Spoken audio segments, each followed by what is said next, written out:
Last year we attended the absolutely fantastic Scouring of Cheshire event, a 2-day 6-game event held up in Element Games Stockport. We enjoyed it so much we booked tickets for 2026's event straight away, and time inevitably sped onwards, and we found ourselves with far too little prep time. So after many frantic nights and weeks of late night painting, tufting and coffee, we were off into the surprisingly sunny British spring to attend this year's Scouring of Cheshire.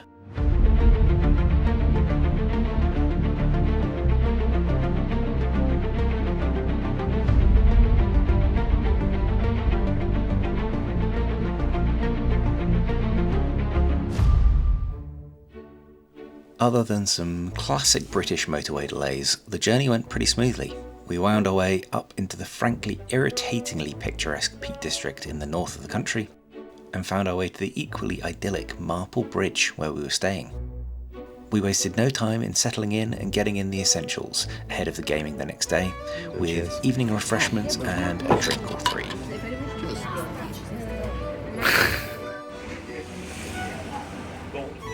No night before an event is complete without at least some last minute hobby, however, and we dutifully returned to our accommodation and sprayed, painted, tufted and based until our little fingers couldn't take it anymore. Here we are in our Airbnb, whatever. It's not an Airbnb. It's not an It is Airbnb. The night before an event, we got a beer, we've had dinner, we got Jules and special friend in the channel, Thomas, hunched over as a little painting goblin. We're watching Fellowship of the Ring, obviously. And what do you do the night before an event? You varnish and you paint and you tuft. Because, you can never have... Life happens. It's all about the tuft. You can never be too well prepared. And you got to have something to do the night before. After a night of something you could technically call sleep, we wound our way to the excellent Element Games in Stockport to spend a gloriously sunny day indoors, being nerds. As always, we were blown away by the brilliant boards Darren and the team puts out, which really puts the event one step above the others and makes it an absolute joy to attend. We found ourselves some coffee and we were on to round one. So we made it after an arduous journey of about 13 minutes from our accommodation. Had a very nice breakfast Saturday morning, and made it. Before we get ahead of ourselves, we have a special third guest on the channel. Some of you may know him, some of you may love him or hate him due to his treatment of myself in our battle report when his minister beat me up. It's, of course, Thomas, friend of the channel. Thank you for joining us as again, and for the last weekend. We're recording this on Monday night after Scouring, so we're all a bit hoarse still from shouting over each other for a whole weekend. So thanks for joining us, Thomas. We'll start with you. What was your list for the weekend? So I think we might have covered it a little bit already. You might have seen some bits of the painting, but it was the Army of Gundabad. Being an 800-point tournament, I tried to squeeze as much as I can in, but it's a bit of an elite list. So 36 models, led by Bolg on a Felwarg. I took a normal complement of 5 Gundabad Orc Warriors with shield, 5 with spear, 3 berserkers, and then I started to take some more fun toys in that little warband. So I had a Gundabad troll, a warbat, and then I had another 2 warbands. I had Gundabad Orc captain. I had a regular banner man in there, even with the army wide bonus. I wanted to get the VPs for having a banner. I had 5 more warriors with shield, 4 more with spear, and 1 more bat in there. And the last warband is the fancy little goblin mercenary captain warband, who you probably recognise from the channel as well. From the Goblin Town army, I managed to acquire the mercenaries. And army special rules, effectively, in brief, you get some fancy banners. You get some, it's a bit of a. The main one is Bolg or Azog, if you take him, gets the Master of Battle on a 5-up. You get the Horn of Gorgoroth, which is a very nice one, which you can call. You gain +2 courage, your opponent loses 2 courage, so that's quite, if you time that well, that's quite good. And lastly is the rotating banners you get. So there's one which gives you a free heroic march, one which gives you the the normal banner reroll on the whole army, which is a really nice one, and the other one which is gives you a 6-up. What is called Oblivious to Pain. I think different people know it by different names, but that's a really nice one as well. That can be Nice. quite clutch. It's just nice. Very good.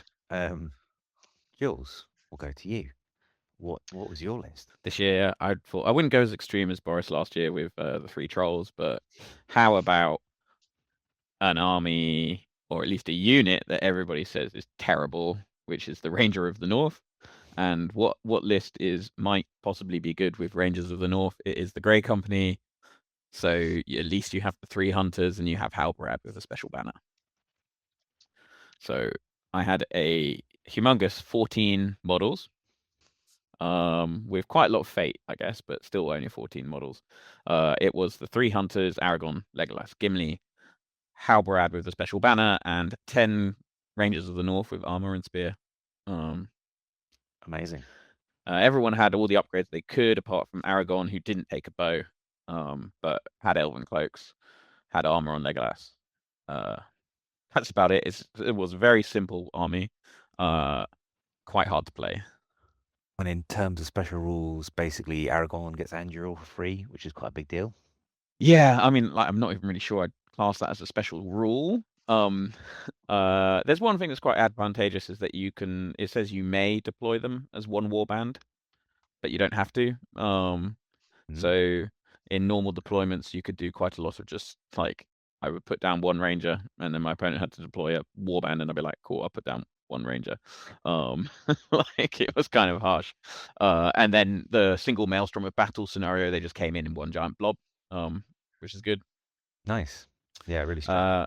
But yeah, so you get Anduril for free on Aragorn, which is fine. I mean, obviously it's great, but you also, all of the Rangers of the North get 2 attacks, which they should just have. Aragorn can stand fast Ranger heroes, which is also useful, but actually never ever came up. He was either dead or they broke on the last turn. And they ignore all forms of difficult terrain, which I did use in like 1 scenario maybe, or 2, but there wasn't enough difficult terrain on the boards. Fair. Yeah, really good. I must say, we'll reflect on it at the end, but I gave you a fair amount of ribbing in the lead up to it, because I was like, don't take Grey Company unless you want to compete with a wooden spoon, because just hot trash. But we'll go on and see how it worked. For myself, I'm continuing my #Year of Rohan, self-imposed. So I took the Riders of Éomer, 800 points, very, very classic and standard. Éomer, Gandalf the White, and Erkenbrand, because it's a legacies accepting event, and 21 riders with a banner. Not 21 riders with a banner, a rider with a banner, and 20 other riders, 21 in total. And their rules are very simple. Éomer gets a free hero combat, which is really nice.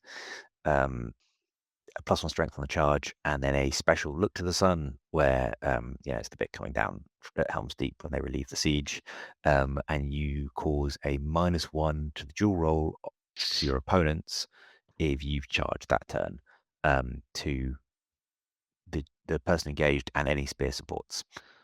Really, really powerful. But it's a once per game use, and crucially, you have to do it in the activation phase of the movement phase, so you can't wait until the fight phase to see how everything's DP'd up. You have to decide whether you're doing it there and then. But at least it's your activation phase. Yeah, and it's not the start of the movement phase like the change to now is. Moria. Yeah. Which is rough, because if you lose the heroic move off, you could just move away from the goblins, and then they've lost their bonus. So yeah, it's not too bad. It never really stymied me too badly, which is good. So got there bright and early. Really nice. We bumped into a few people we'd seen last year. Thank you again to anyone who came up and said hello. That was super cool. A few people that we just recognized from last year. A couple of you recognized us from the internet, which is still very strange. We had a couple of stickers to give out, so hopefully I managed to get you a sticker if we bumped into you. And yeah, we went into round one. And I will say the biggest change to the venue, which was really great, is the coffee was a lot better. They had a little robot machine instead of instant coffee, which, if anyone knows me, is a great improvement. So that was very exciting. Round one was hold ground. So pretty simple. I can't remember off the top of my head all the different VPs, but effectively I think it's up to 12 for holding a 6-inch bubble in the middle of the table, and then some of the usual secondaries. It's the standard ones afterwards, I think. Just general broken, possibly banner. Yeah. So it's a big scrap in the middle. You want to be holding the middle at the end of the game. I'm pretty sure it ends on broken because it comes up in my game.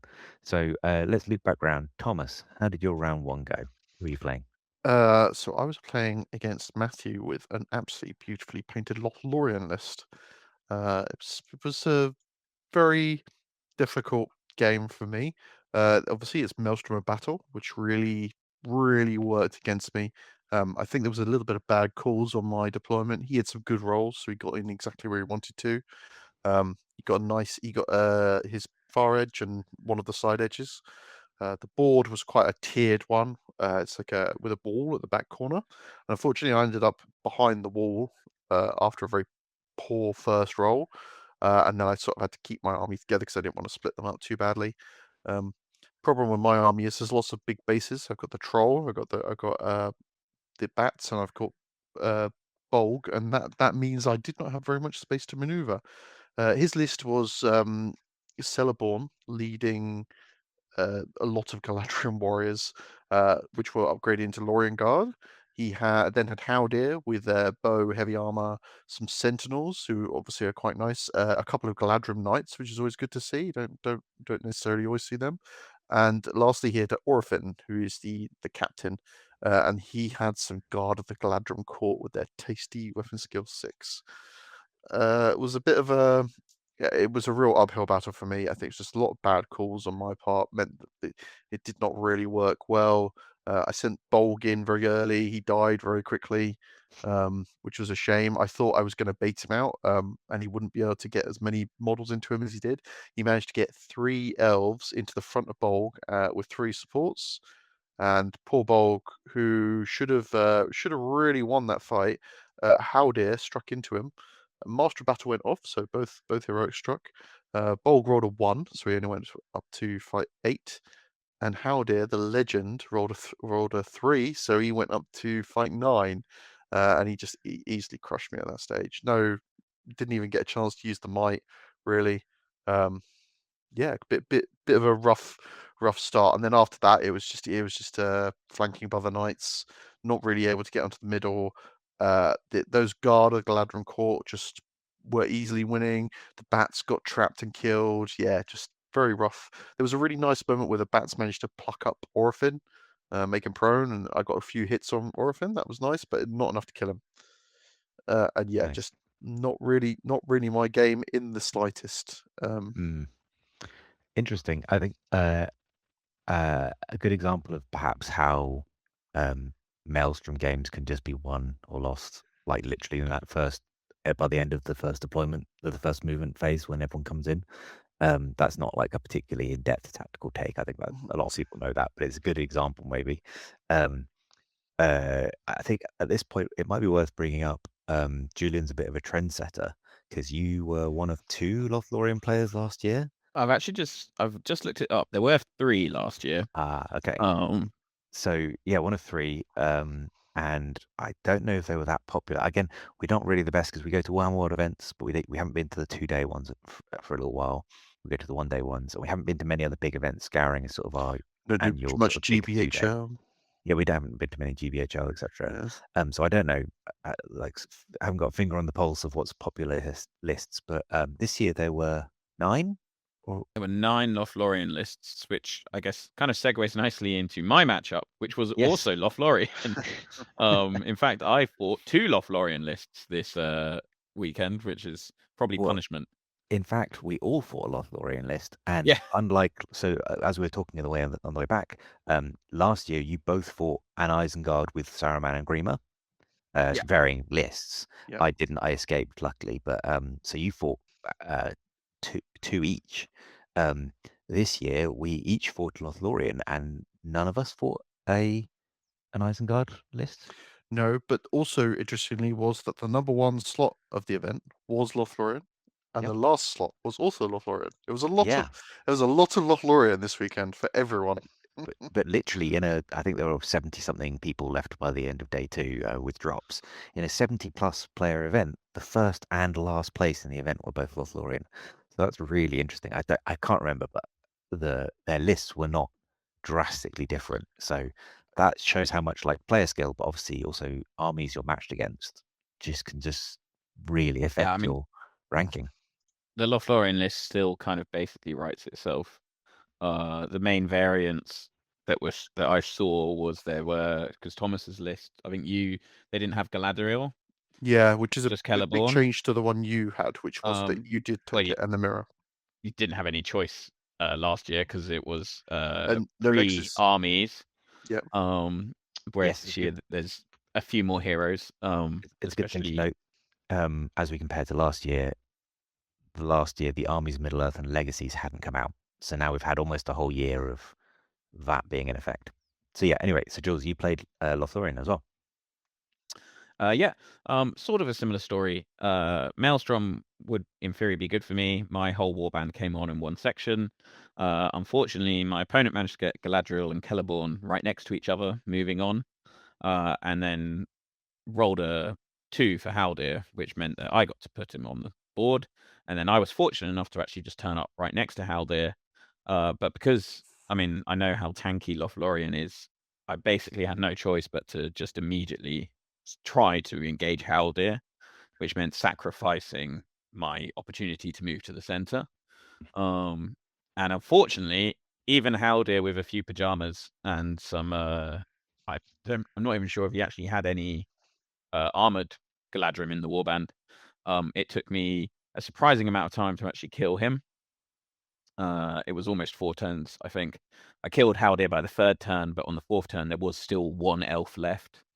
Because, well, for the Rangers of the North, elves are just not a good matchup because the fight 5 can just really, really ruin your day. And then basically, I just really struggled to crack that sort of central shield wall of Galadriel, Celeborn, and all of the armored Galadrim. It's that combo of being outshot and outfought that means you can't really do anything, right? Yeah, I didn't really get outshot, but they still had a lot of shooting, right? Relative. Yeah, interesting. So we'll go on to my game for round 1. I was playing Thomas or Tom. I can't remember. I'm really sorry. Not Thomas that is next to me in the screen. That one. Different Thomas. A different Thomas. There were quite a few Thomases there, actually. There were, yeah. So, who had Grand Army of the South. It was a pretty, I think you would describe it as a soup list, perhaps. But it was really interesting, varied list. He had Amdur with Black Dragons and Easterlings. He had a Candish King and on a chariot and 1 extra chariot, both beautifully modelled. They had cool like cherry blossom trees on the bases. A Mahud King on a camel with 6 more on camels and 8 Heradrim warriors, and then a Corsair bosun with 6 reavers. So 30 something models and mostly infantry, but the dreaded camel riders effectively. Unlike you, or similar to you, Thomas, he came in first. He deployed mostly together. I rolled Erkenbrand's warband, rolled really badly, and I burnt both his might to just bring him on my side. And then the next 2 warbands came on the same side. So basically, we came in on opposite sides. I actually got to the middle first and did some shooting. He had some shooting, kind of inconclusive. He came close. I managed to get a charge on him. Pretty cool. I locked up a lot of characters, looking quite good. I think Gandalf did some magic. And then he had 2 camel riders left unengaged. And by the end of that first turn, I think I'd lost 7 or 8 riders to impact hits. So about a third of my force. And by the end of the second turn of combat, I think I had lost enough to break me from impact hits alone. I'll put up an image on screen, but I've got an image of all to the side of the table, all the riders. I kept the riders from dead from combat and the riders dead from impact hits separate, just for my own amusement. And it was something like half the army had died to impact hits because one would come in and kill a rider and then finish fighting another rider, but the one that the rider had charged to turn off the cavalry charge bonuses, and that one then was free and hadn't activated yet, so then that one could go around and smack into another thing. It was just awful. So it was a 13-2 loss, but actually if he'd killed one more model a turn before, I would have got to broken, and the game did end on the first roll for seeing if the game ended. And if it had ended a turn earlier, I would have had Aomer and a couple of riders on the objective because his chariots are actually kind of blocking him from the center. So it might have been a win. He might have killed me so fast that he didn't have a chance to get me onto the objective, or himself onto the objective. Sadly not. Sadly, he held off for a turn. Smashed in. He did go on to get 4th place, I think, in the entire tournament. So he did very, very well. And a super nice guy as well. So very well deserved. For a while, he was number 1, and I was cheering him on because if you lose to the number 1 spot, it makes you look better. So, great game. Very silly. I think he and it was won over. every game but his last one. Right, that sounds about right. Yeah. He was definitely on a tear for a bit, wasn't he? Those impact hits are just horrific, particularly against cavalry, but in general, it's interesting that they're in Legacy. End of game 1. Single word review of your game, Jules? Yeah, it was very grey company. 17-0 loss to me. One word? Sum up your game? Oh, shit. Nice. I'm going to go brutal. But Brutal. fun. That's 2 words. That's 2 words. 3 words, but I My feel like my word fun. is my word's going to be But there we are. Game 1, we went and had lunch in between round 1 and 2, and then we were back freshly sustenanced for round 2, which was Lords of Battle. And this is not leader kills, it's kills for your whole Heroes. army. Yeah, sorry, yeah. It's Kills wounds for dealt. everything, but fate counts as well. And fate It's counts. wounds, essentially, right? Wounds dealt, even if they're then prevented by fate. So if your opponent has 30 wounds in his army, you effectively have 30 VPs you can score for that, or not 30 VPs, 30 points to get towards the central V, and then it's got the usual secondaries. Thomas, you played something fun. I played possibly the worst matchup I could for this battle, which was Dragons of the North. It's against James, who is was one of the people recognised from last year. It was very kind to say hello, and he did go on to eventually win a sword from the raffle, so you might be able to see him in a little photo. He was very pleased with his Witch King sword, and he had a really nasty the classic 800-point triple dragon, the leader with fly, breathe fire, and he made the choice of a tough hide. So he really wanted the defense 9. It was Double Dragon and a Drake. And then there was Right, another yeah. dragon with fly and tough hide, and then last it was the Drake. Right, sorry. And that makes up your foot. So it's 350, 300, 150.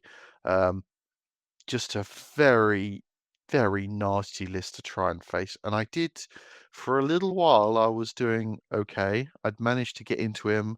I'd taken a few hits, but I'd gotten a surround on the non-leader dragon. I'd managed to stave off the cave drake without it getting too involved. But for whatever reason, I was winning combat, so I was making hits, but that defense 9 was just really hard for me to break through. Bolg was whiffing a lot of strikes, which you don't want to be seeing when such a hero that strong. You expect with the burly, the +1, he'd be really doing a lot of damage, and he just wasn't doing that.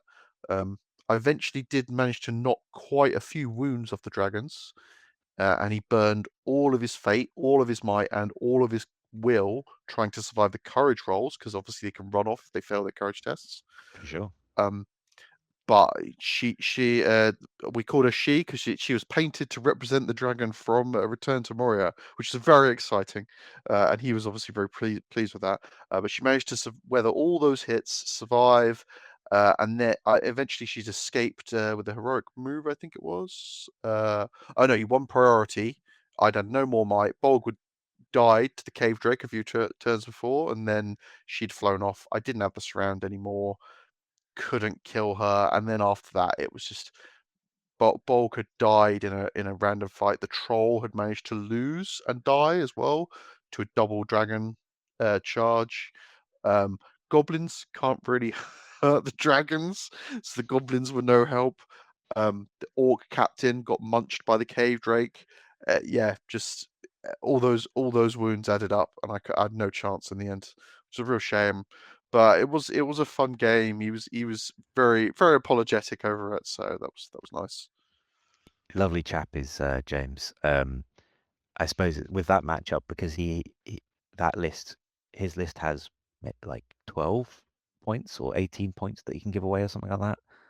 Yeah, I oh think no, it's plus the fate. 9 wounds. Oh no, yeah, no, that's true. So actually It's quite a lot. It's actually quite a lot because it's whatever the cave drake's got plus But it's 18 for the 2 dragons and 6 fate for the 2 dragons. It's basically a game of if you can kill a couple dragons faster than they can wipe out a lot of your army. Yeah.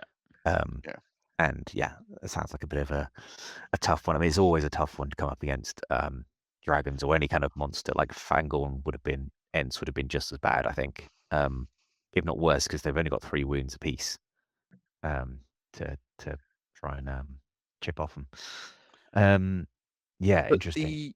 But overall, I thought, yeah, it was a decent game. I'm very disappointed in the trial of that game. Thought he'd really do a lot more. The Berserkers though did pretty decent. The bats were no help though. I mean, yeah, it's the new model painted syndrome because he's being painted the night before, so So he's gonna die. He's gonna die and lose every battle. Yeah. Got to whiff his Also, first he's what, like 120 something points. He's 120 and then 10 points more for the gauntlets. So even the Drake is 150 points. Yeah, even that's 150. So and expect them to be better. The dragon is 300 or 350. So I mean, you wouldn't expect him to come off well. You'd be really upset if your 350 point general dragon was losing to a 120 point monster. Sure, but if it's been surrounded by Bolg and a troll, you'd expect it to possibly take a bit more damage than just bad rolls. So yeah, dice are bastards. That's what I said over the weekend. The only thing I was going to note is there were a couple of really nice Berserker saves on their Oblivious to Pains. Oh, cool. They remarkably they held on for quite a while with just random hits. He was rolling pretty badly to wound me back as well. Otherwise, it would have been over a lot quicker. I mean, it's the thing with monster list as well. Even when you're strength 10, because of the wound chart, a 1 or a 2 is still a fail. Well, there's every possibility that you roll quite a lot of 1s and 2s. There's no, unless you have a +1 to wound, there's no 2s to wound. So yeah, interesting. So that ended, I can see, with an 18-0 loss. Yeah. Just the only reason he didn't get those last 2 is because Dragons don't have a banner. Nice. Yeah, that's the same. I'll jump onto back onto the Lorien train. So I played Mike, who again, a lovely chap. I played last year. It was my last game on day 2 last year, and he had Birders Horde, and we had a very farcical game of us running around each other trying to see who failed a courage check first. Go back and watch that on our last year's video if you want to find out. But he had Lothlorien with Celeborn, Galadriel, and Haldir, a Sentinel, and a bunch of the Fight 6 Galadrim Court Guard with spear supports. So this one, it's a really difficult mission for Rohan because we played this as a test game, didn't we, Jules? And I'm pretty sure the way the rules are written, wounding a horse, killing a horse is a point because you've done a wound. It's not the rules in the match play doesn't say killing a model gives you a VP for every wound cause. It says VP for every wound cause. You kill a horse, it's a wound. So actually, I've got 24 models in my army, plus heroes with fate. So that's about 35 points to give away. But actually, it's about 50 something points to give away, and 24 of those are defense for horses. So it's a rough one for Rohan in that regard, or any cavalry. It was a really fun game. He basically sat back and castled in the back corner, because why wouldn't you? He had a lot of bows, 9 to 10 bows plus Haldir. I made a big block with Gandalf and Blinding Lighted a few times, and it worked okay. Lost a bit to shooting, and then basically hammered in, did a big charge, killed a bunch of elves, and the story of the game was basically, if it was any other mission or other missions, the game would have been brilliant, because Rohan warriors were chopping through fully armored defense 6 elves pretty well. I also got, then the next turn I got the Look to the Sun, worked really well, because then the elves can't rely on two-handing, because then they're -2 to the dual roll. Even against the heroes, really good. I think I won 2 or 3 heroic move-offs in a row, which is Rohan is a dream. But basically, after about 4 turns of charging, I ran out of steam and might, and then he surrounded all my guys, and they just melted. And I think you came over to the table at some point, Jules, and we were literally doing tally marks. And I think we were on like a wound away from each other almost the entire game, like 18, 18, 18, 19. And then the last 30 minutes of the game, he just suddenly jumped to about 30, and I was still on about 18, 20 or something. And then all my heroes died. Like Gandalf got surrounded, got Celeborn with his +1 to wound, rerolling 1s to wound, and the two-hander, so the elves with +2 to wound, rerolling 1s. Emma died, then Gandalf died, then Erkenbrand died. I think I had about 5 models left on the table by the end. So a really strange but fun one. Like, again, if the game had ended about 30 minutes earlier, it would have been a close win to Rohan. But I think it was it to quartering that mission? It wasn't broken, because I was broken relatively early. Yeah, I think it's to quartering, because I mean, if it was broken, it'd be kind of an unfair scenario. Because Yeah. like, Well, you take loads of casualties and maybe you're losing, but perhaps you could dig in and do enough. But if it was to breaking, like, you're done already. Well, I mean, that's what happened. I think I broke him before I got broken, and considering my break point's only 13, it was either very close or I think I broke him. But I remember looking over, and I'd killed about 19 or 20 elves, like fully armored elves. I killed a sentinel. I wounded a Haldir really badly, just with a rider. And my heroes are doing their thing. But yeah, when you run out of steam, then you lose the priority roll off. At some point, basically, he still had might on the table. I was out of might, and I lost priority. And it's like, well, effectively, while you have might on the table, I'm never getting a charge off again, because you could just throw it, move me, which for cavalry is awful. And then it just flipped. So really fun, lovely guy again. Really nice game. At least it was very cathartic for me, because I got 2 turns of doing absolute business, but it just wasn't enough. I just bounced off not bounced off. I chewed through almost 2 lines of elven warriors. By the end, Celeborn was having to get involved in fights himself. Galadriel never did. She just at the back of the board doing her thing. They kind of transfixed each other. Gandalf and Celeborn and Galadriel sort of spent a while transfixing each other. They didn't really come to much. So yeah, it was good, but it ended in a 10-1 loss to me. So I got a point for something, I can't remember what. Oh, breaking probably. And yeah, that was my round 2. We'll go on to Julian, your round 2. Yeah, this was good news for us. Round 2, being Lords of Battle, was a scenario that would very much in my favor. I mean, as Boris has sort of said with his Rohan, he unfortunately, though he had a lowish model count, had lots of extra models. The Rangers of the North all do have 1 fate, and the fate counts whether you spend it or not, and the model's dead. So from them, that's like 20 wounds and fate on the 10 of those, plus what's on Aragorn, Legolas, Gimli, Halbrad, which is quite a lot, because they've all got 3 fate. Halbrad's only got the 1, but he's got 2 wounds. So it could add up. But unfortunately, my opponent had the Army of the Great Eye.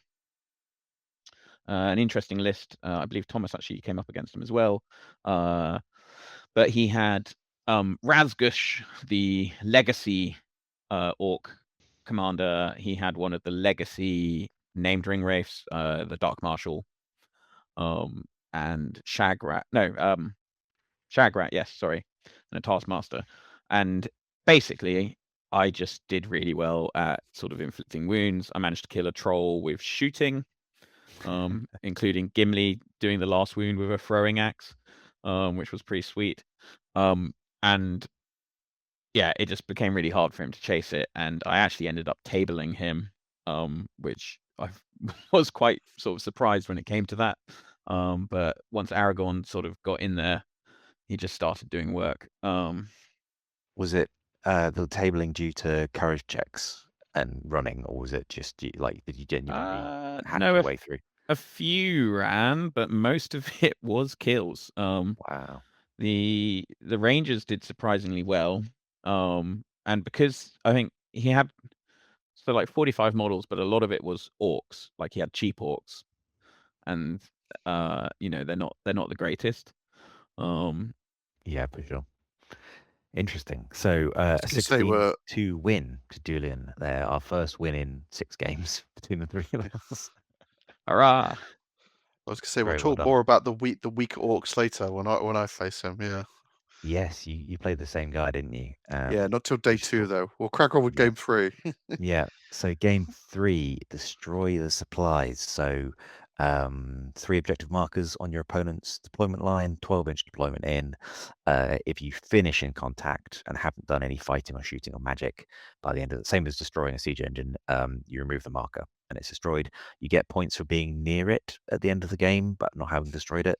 And then the usual secondaries. I think it's 3 VPs, 3 or 4 VPs for burning a supply marker.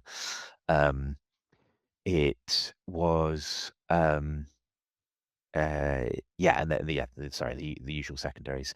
I'll go first this time. So I had a Rohan off. I played Sam, who had the Army of Edoras. So we had Lord of the Rings era versus War of the Rohirrim era.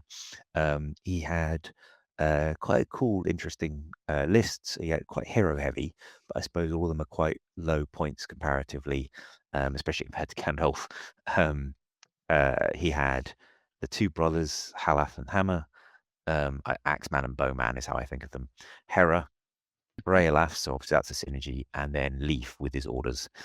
He had about 12, 15 riders or something, and then a warband block of on-foot warriors because Freylaf makes them better, makes them defense 6 with shield wall, and makes them slightly smarter. Because we both had big blocks of cavalry, it was kind of we could run past each other and destroy each other's supplies, but because the bases take up so much room, we basically both sort of had to make a line and just run at each other. This was the game that I tried. I will say one of the conventional things of wisdom with Rohan lists, but also Riders of Airma, is you skirmish, you bow fire, because but riders don't count towards bow limit. So I had 21 bows and 8 throwing weapons in my list, and every single army, but every single game of 6 bar 1, I think I faced someone who had greater firepower than me. So this was the first game that I tried sitting back and firing.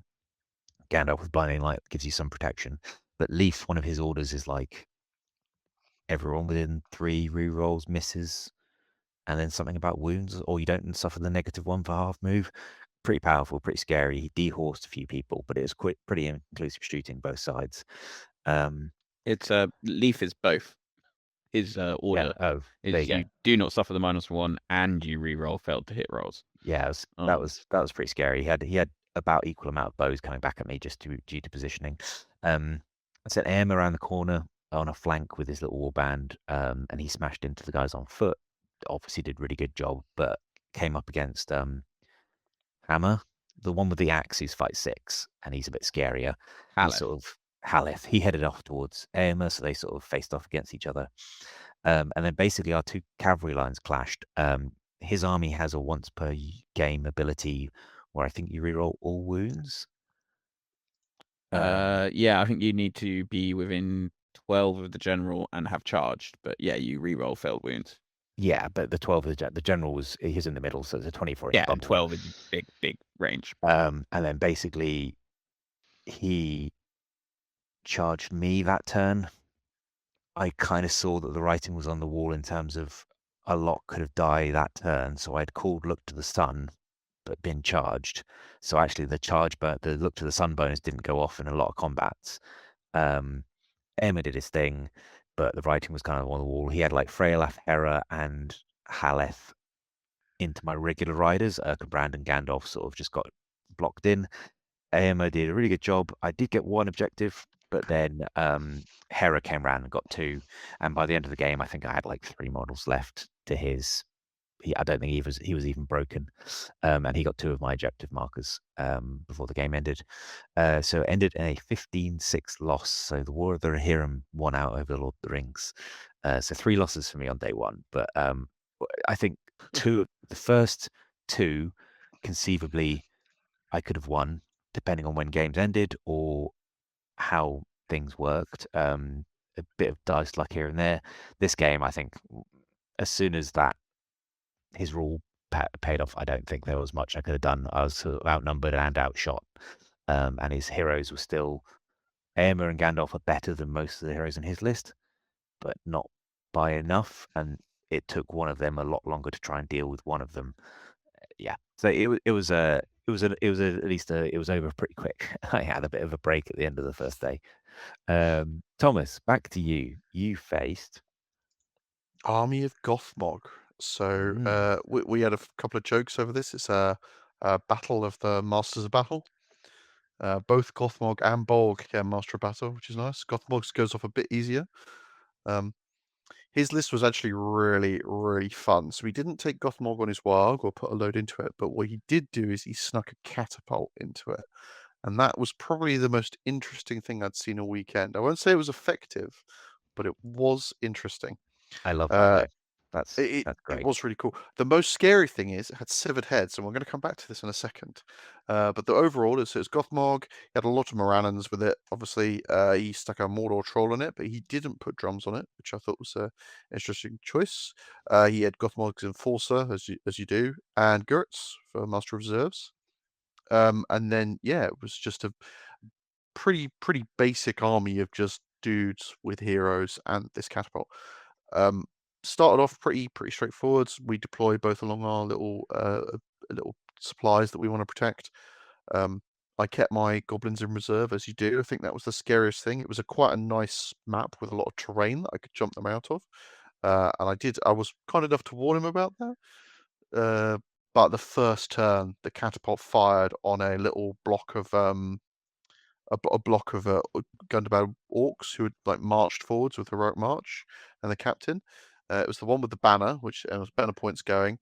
The banner, it just failed so many courage checks. Lots of very bad rolls on my part, which was really rough. The banner passed over, I think, 5 times before the courage finally passed, and that was all 5 warriors just gone out of a warband of like 10.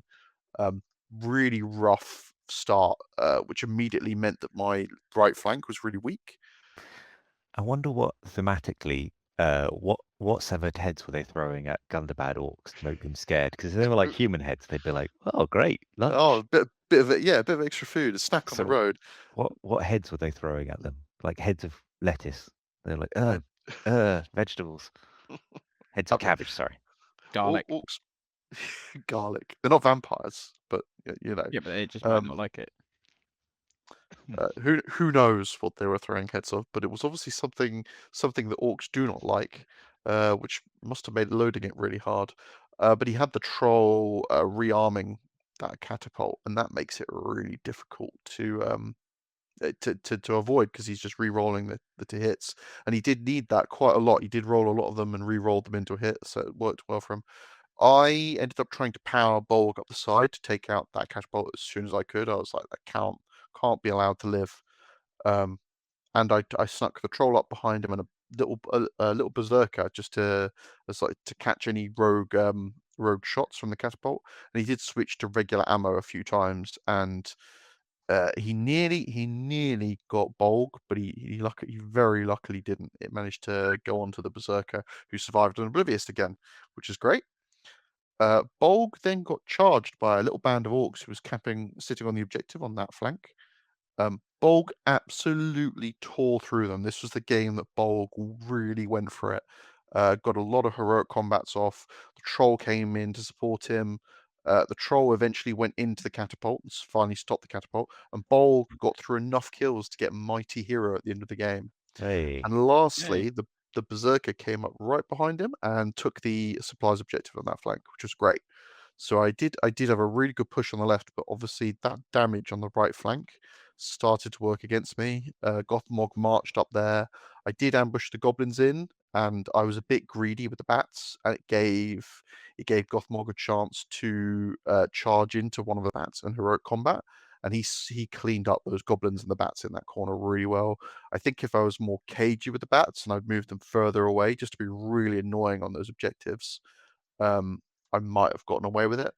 But sadly, he managed to march all the way down my right flank, his left flank, and he moved models onto the objective at the very end of the game, and he managed to break me through all because I'd lost so many from the goblins and the catapult heads. And then that was it. He sort of got enough points that he tied with me. So I'd gotten lots of VPs from deploying the supplies. He'd only moved models on. So I think it's 1 versus 3. And he gained enough from breaking me and not being broken himself. Right, yep. That it was a tie. Neither General, Bolg nor Gothmog got into a fight and taken any wounds. So quite an interesting end to my day 3, but it meant I was 2 losses and a draw, which is not a great start to any day. Hey, better than me. Better than you. And a draw's nothing to be sniffed at. You played well. I love that there was a catapult with 7 heads. I've not seen that before, which is cool. So yeah, 6-6 draw. So our last game of day 1, Jules, you played the Army of Great Eye again. And I had a look. I literally played the only 2 Army of the Great Eyes. This was the 3rd army that I played in the day that had Transfix, which clearly is punishment for my use of Galadriel and Celeborn last year. Yes. And in fact, I also fought a 4th one on the next day. It was a interesting, different Army of the Great Eye to the one I'd fought the turn before. This was based around the Knight of Umbar, another named Ringwraith. He's the one that can spend will to copy fight attacks and something else, strength possibly. Nasty little ability. Amusingly, actually, I don't think he ever came up because he never fought anyone that he wanted to copy. But then he also had the Mouth of Sauron, which he used to great effect. Blacks and Black Numenorians, quite a lot actually, I think. Like he had a good sort of screening wall of the ones on foot, and then 4 of them on the horses. And he had Goroth, the legacy captain of the Morannon, who is just super tanky, is a great character. Shelob, which was scary, but she didn't do much for a lot of the game, but was really there just kind of as a threat. And a Mordor siege bow, which was a fun little 50-point inclusion. We played on, I don't know, you can see them on the photos. I don't know, actually. I think I've got a photo that Boris will insert in this edit. But it was a Moria board with a Balin's tomb. So naturally, having won the roll-off to pick sides, I picked the side with Balin's tomb so I could put Gimli standing on Balin's grave. That was important. Very important to me that should be the thing. And also I figured with him, with Shelob and cavalry, there was basically very little chance that I'd be able to get into his supplies. Because the rest of my models, unless I went in a big blob and left my supplies to get destroyed, I would, just not be able to do it. And kind of in a theme, if you have to split your army up, the Grey Company is not very good. So I had to hold on one side where Gimli and Legolas held the doorway against Goroth for basically the entire game. They managed to eventually kill Goroth, not before he'd sacrificed almost every single orc in his own warband. And that particular fight ended with the siege bow finally getting a final shot the first and final shot where it shot into combat and hit one of his own orcs and smashed it back into one of my rangers. And then in the middle, there was a bit of a cat and mouse, but unfortunately, Aragorn, though he was starting to really ramp up and do some really good work, he got a sneaky charge where he ended up facing 2 orcs, and a Black Numenorian knight managed to just charge around, hit him, and I just completely fluffed the duel roll, and Aragorn got knocked down and died. It was pretty rough. And then it sort of went downhill from there. Shelob suddenly got involved. They sort of rallied, like Halbarad and some of the rangers actually managed to do some wounds on Shelob, but there was a lot of transfixing going down, and it was just eventually, an unfortunate loss as he managed to destroy several of the supplies, but not the one in Barlin's tomb. That's the moral victory, I think, there. So an 18-1 loss, sadly. No, sorry, actually, I think he did destroy the one in Barlin's tomb. Oh, no. But Gimli didn't die. He was still there. Well, there's one dwarf yet in Moria that still lives. Yes. Absolutely. I think I got the point for breaking him, and that was it. Fair enough. Yeah. Yeah. So 1 win, 1 draw, and 7 losses on day 1 between the 3 of us. Not a great day 1, really, for us, I'd say. Yeah, it wasn't a good day 1. But I think similar to last year, I think we got hammered last year on day 1, and I didn't have any bad games day 1. Spoiler needed, I didn't have any on day 2 either. So we went into the evening festivities in a pretty good mood, to be honest. They had different. They have a bit more stuff downstairs. Some wild stuff like crazy pool and just like crazy golf, but pool apparently. Darts, a big scale electrics track, which Thomas, you took part in. That was good fun. Yeah, very exciting. I've got some clips and some photos which are fun. So a good evening of festivities and a pub quiz. We came second by 1 point. We're defending champions. The better Julian won. And if anyone, I think we almost got what the hell Tevildo is. And I kind of had it in my head, but not quite. If anyone knows what Tevildo is, without looking it up, well done. We went home. I said to my wife, kind of embarrassingly early, but also we were exhausted. So we went home and had a hot drink and went to bed. Day 2, Sunday morning, we arrived slightly less fresh and zesty than Saturday morning.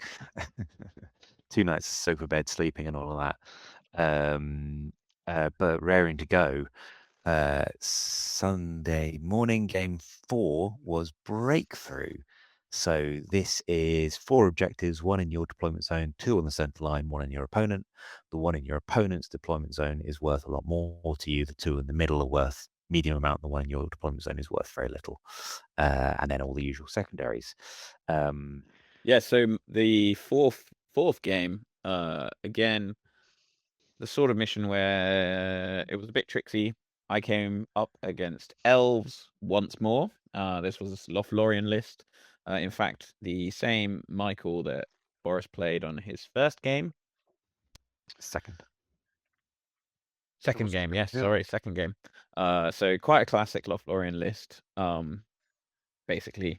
So more transfixes, a bit of shooting, which was less of an issue for me than I think it was for you. I actually managed to almost kill Haldir on the very first round.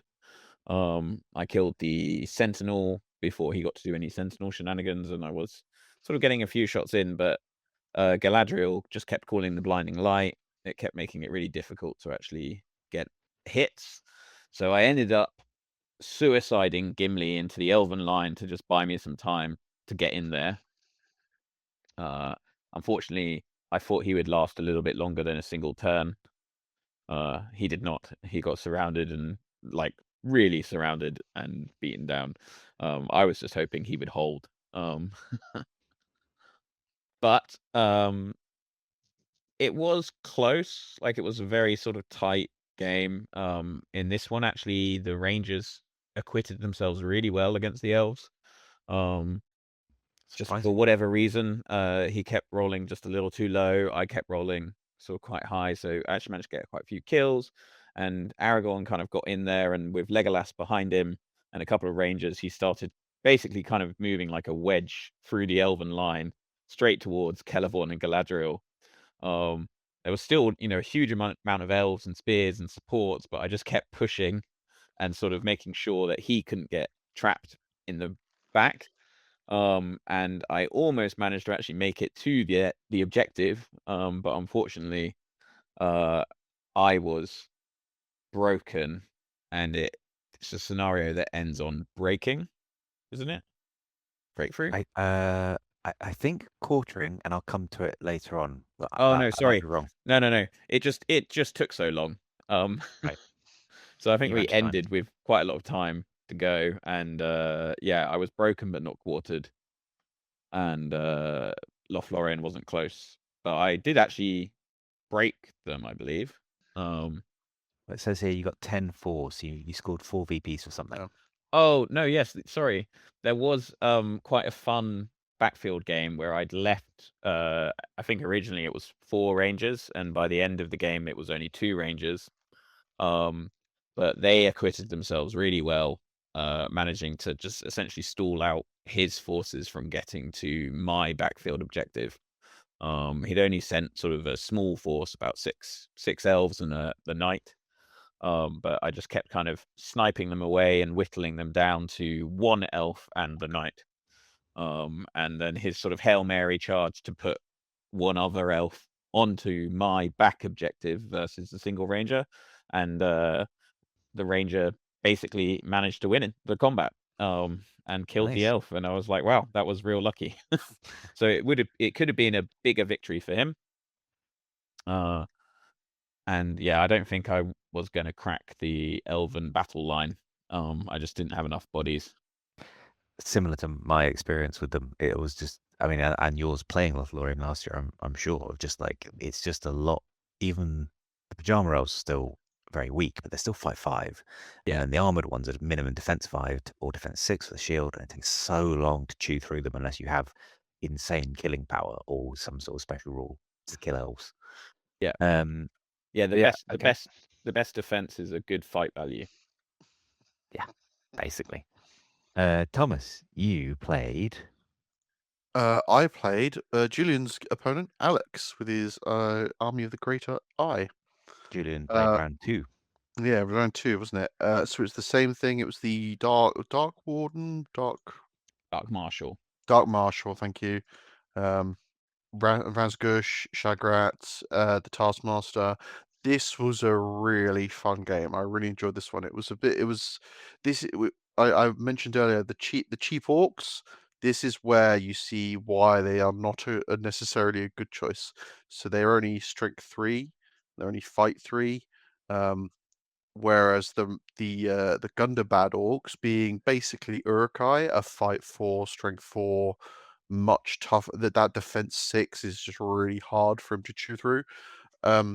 So unfortunately, despite all of that, it was still a very heartbreaking loss for me. I was going to say. So after shitting on his bad orcs, after shitting my bad orcs, you see why it's not a very good thing, and he won. So, well, in spite of everything, right? So there's a few things that really worked against me. So, first of all, this is a game where I decided the troll is shit. There was no doubt about it.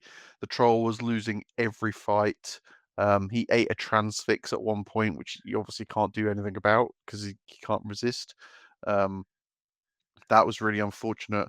I really badly misplayed Bolg, and Bolg did do a lot of work.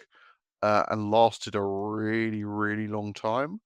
And at the very end of the game, Bolg got killed by a very sneaky orc and his spear support. He just whiffed, again, a bit like Julian's Aragorn, whiffs the fight roll. Defense 7 is apparently meaningless when your opponent can roll 2 6s. And even the Oblivious to Pain was not enough to save Bolg. Because that was a turn I couldn't re-roll the fight value. So yeah, dice are bastards, in the truest sense of the fashion. Shagrat really did some nasty work. He managed to heroic challenge my captain because they're both the same hero fortitude value, and killed him outright in the first turn. That was really brutal. I was like, oh, I didn't know you could do that. So that was immediately me a hero down. I did manage to do another amazing goblin ambush onto his backfield objective, which really messed him up for a lot of the game. His eye was apparently very distracted and kept rolling ones, so I moved it all the way off into the corner of the board, and it basically didn't affect the rest of the game. The Dark Marshal burned through all of his thing. The Mordor Troll did a lot of work, actually hurting me. It beat my troll in a fight, which with there was a particular fight where where it was the Mordor Troll and Razgush against my troll, and Razgush was able to mite up the fight value to win against my troll, which was a real shame. I was like, That is a shame. damn it! Like that fight 7 and that 5 roll is just not enough to beat it. Yeah, and but so despite him all these advantages, my guys were really tough, kept fighting, held him up almost all game. I managed to get one of them into he had a single bat storm, managed to get one of them into the bat storm and just held the bat storm up. One of them managed to hold up Shagrat up entirely because he just couldn't manage to convert the kill. He'd spent all that might by that point. And then at the end of the game, it came down to my Berserker in the backfield held my objective, a bit like your Rangers, Julian. Managed to fight off a couple of fell wargs quite nicely, actually, with their two dice attack. They're really good. I'd actually argue Berserkers are better than wargs in a lot of ways as a result. Don't think that's a controversial opinion. Probably not a controversial opinion, no. But you'd think two wargs would be able to take a single Berserker, and they can't. He managed to get one guy off towards the side. I was in the middle of running one of my guys off to the side, and then the game ended. He used his troll to hurl someone into him and knocked him prone, so he couldn't make it to the objective on that crucial last turn at time. Nice. And so in the end, and Bolg dying cinched it for him. I think he got all the points for killing my general. Despite me having his objective and my objective at the back, he had the two objectives on the side. That was enough, really. What with the break, and my army was broken as well. I think he had enough. I think I had broken him. I think it was the first army I had broken all day because he just lost so many orcs to the Gundabats. But yeah, it was really fun, really brutal, really down to the wire. So hopefully I think Alex said he enjoyed that one very much, and I did also enjoy it very much, which is good. Good. It's always nice to have a good, even if you lose, have a really fun game. Yeah. So to me, I played Kyle and another Grand Army of the South. Yeah, Jules, you played one, hadn't you? I keep getting Great No, Army of the Great Eye. You played Grand Army of the South on the Oh, sorry. first Yes, game.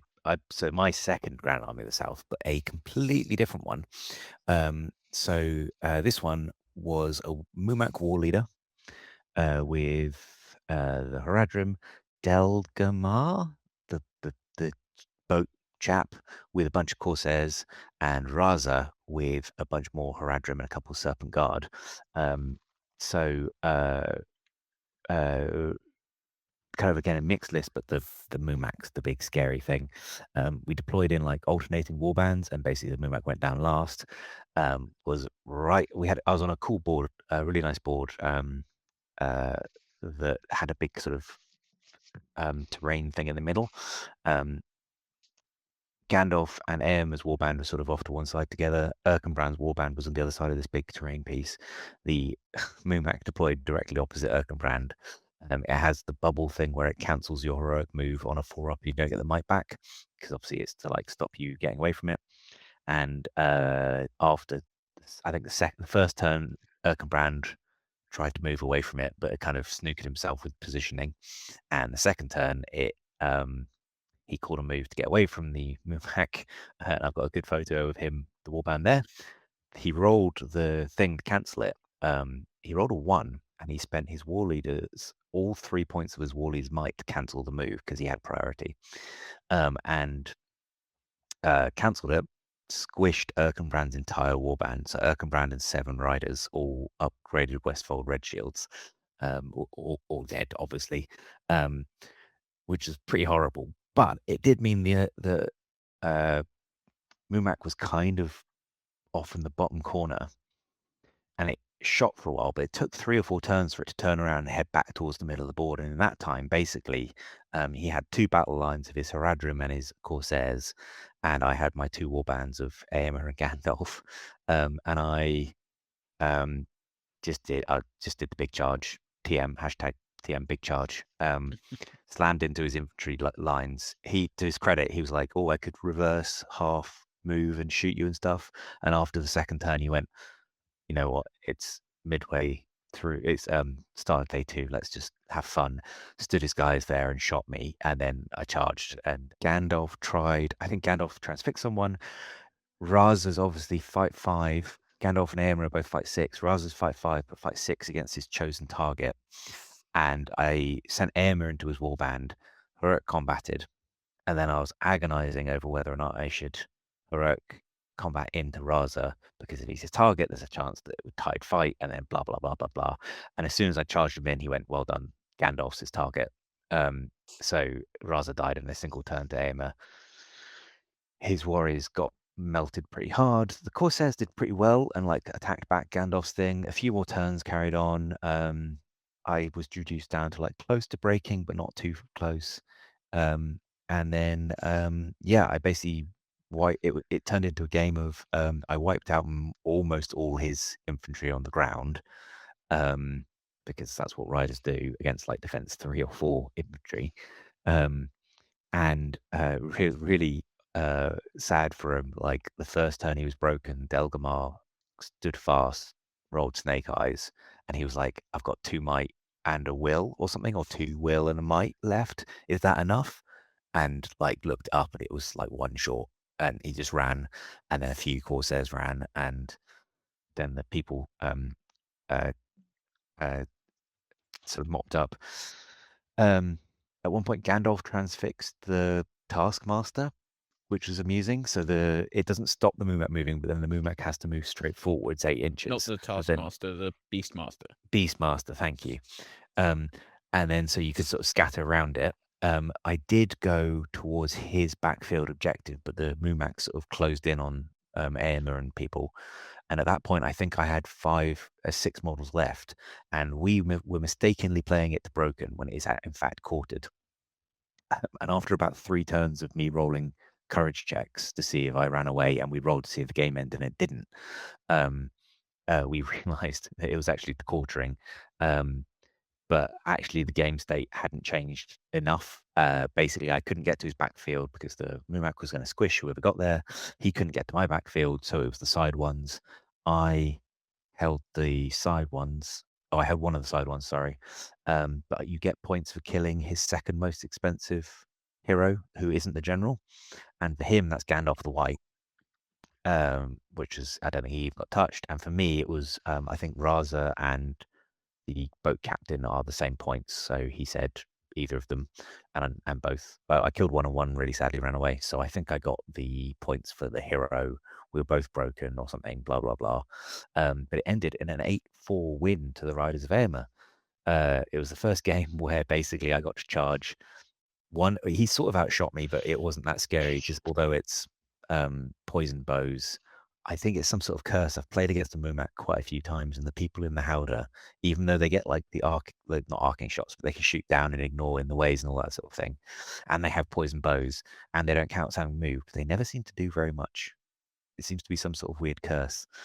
But it was the first game where I wasn't really outshot, and it was the first game where basically I wasn't fighting horrific high fight or like really high defense opponents, and the riders did what they do. But it was a really fun game. The guy Kyle was a lovely opponent. We had a really long chat afterwards, and fair play to him. He was the one who caught that we were playing the wrong thing and just went, "Let's just call it. You got it. Don't worry about it." Whereas I suppose it was he could have argued that it's fairly within his rights that we could have like called it a draw, and I was happy to do that. But yeah, really fun. So I have my first win, which was lovely. Another lunch, quick little eat to bite, as they say. And we're on to round 5, divide and conquer. So this is deploy opposites. It's almost like a double scenario.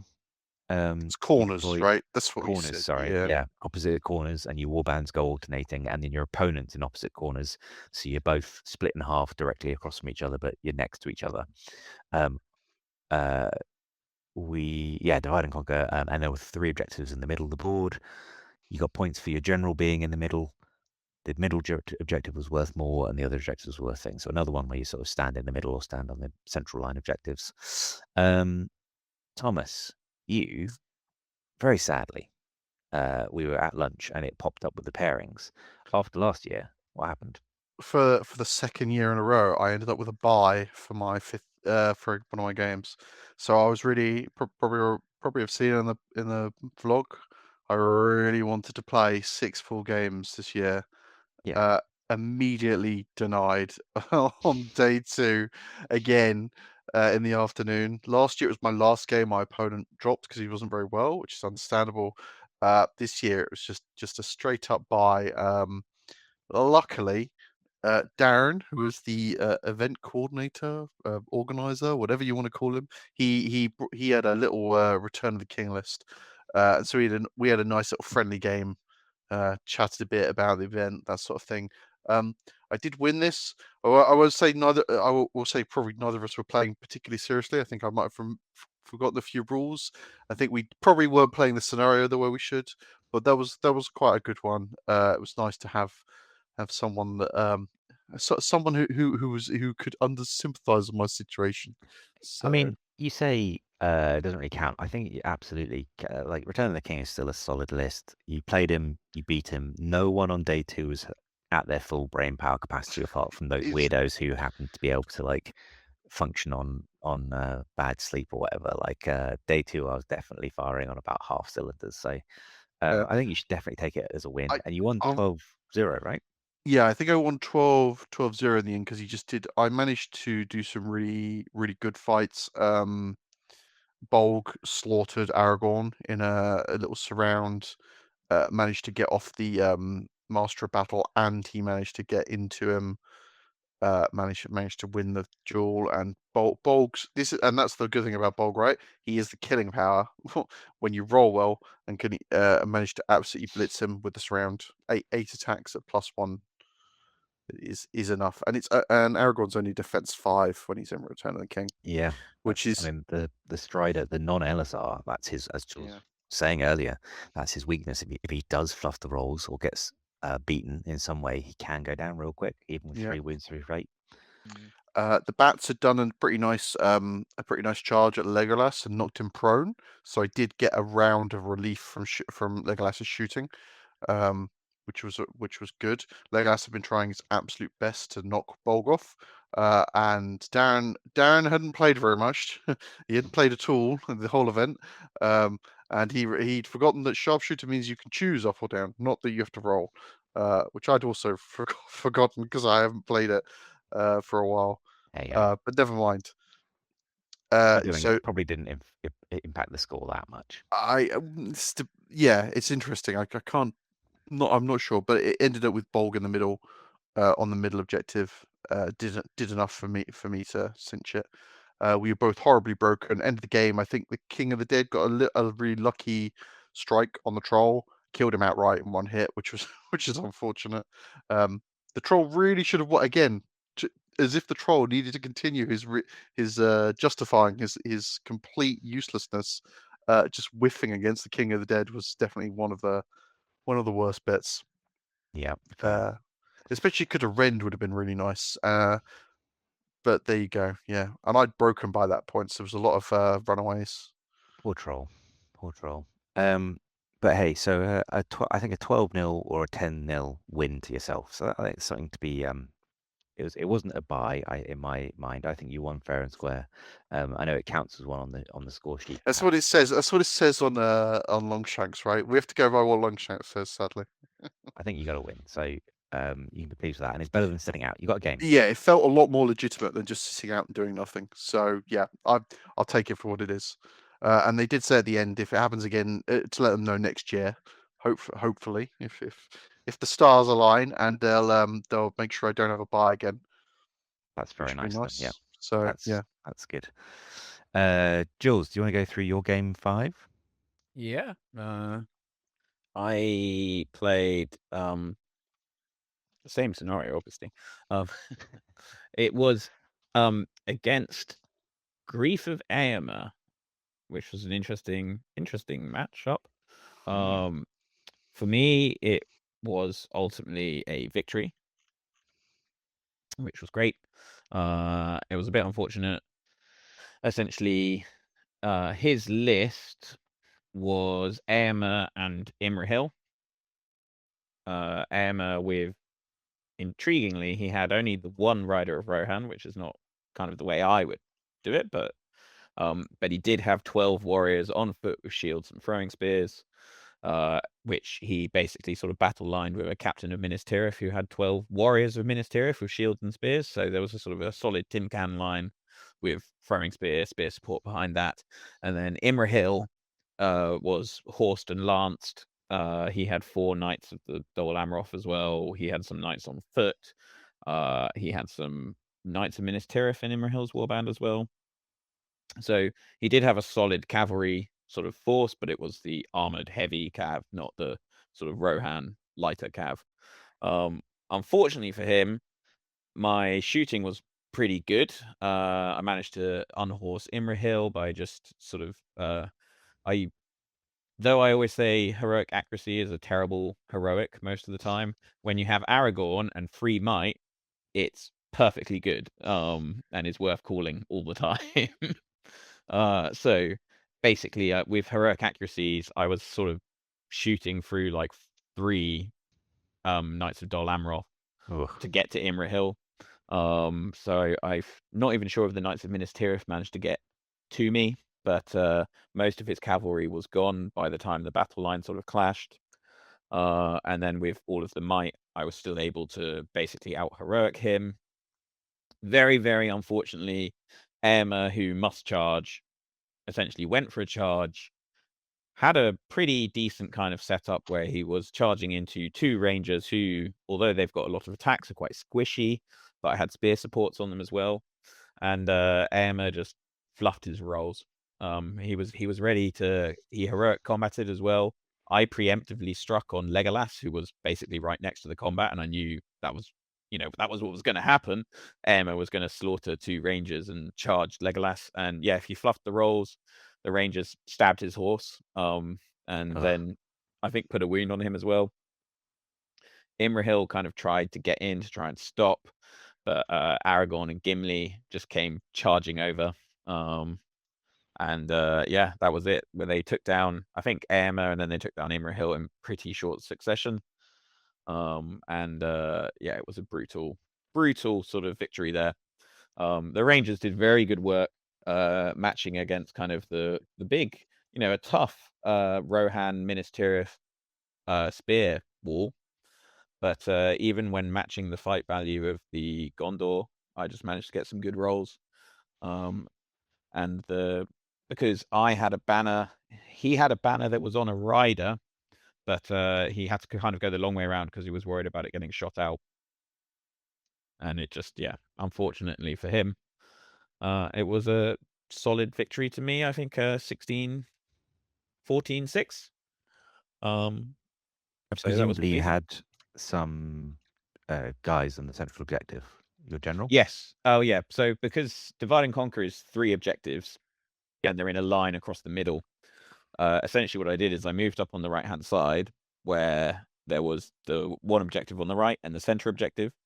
And because you get extra points if your general is next to the center, I knew that what I should do was just kind of move up broadly in the middle. There was a nice little piece of terrain which had like a difficult cliff face on one side. So I knew that I could kind of hide behind that, but pop over it if I needed to, because I just ignored difficult terrain. And yeah, basically I managed to control the objective on the right, and then sort of once it was clear what the direction of the game was, then Aragorn just sort of sauntered over to the middle to hold that. And yeah, that was it. Fair. Yeah, that sounds like a good one. On to me, I played John or Jonathan. Again, I can't remember. I'm really sorry. And excitingly, before the round started, we got pulled aside and asked if we wanted to go in the streaming room. So 2nd year in a row, I've wheedled my way into the top table gaming studio and played a game live on stream. Last year, I can't remember what the score was, but I think I almost tabled Thorin's company with my three trolls, and it was the first game on. It was Sunday, and it was my first win, and it was a really good win because it was very favourable in my thing. So this year in Penance, it was the exact opposite.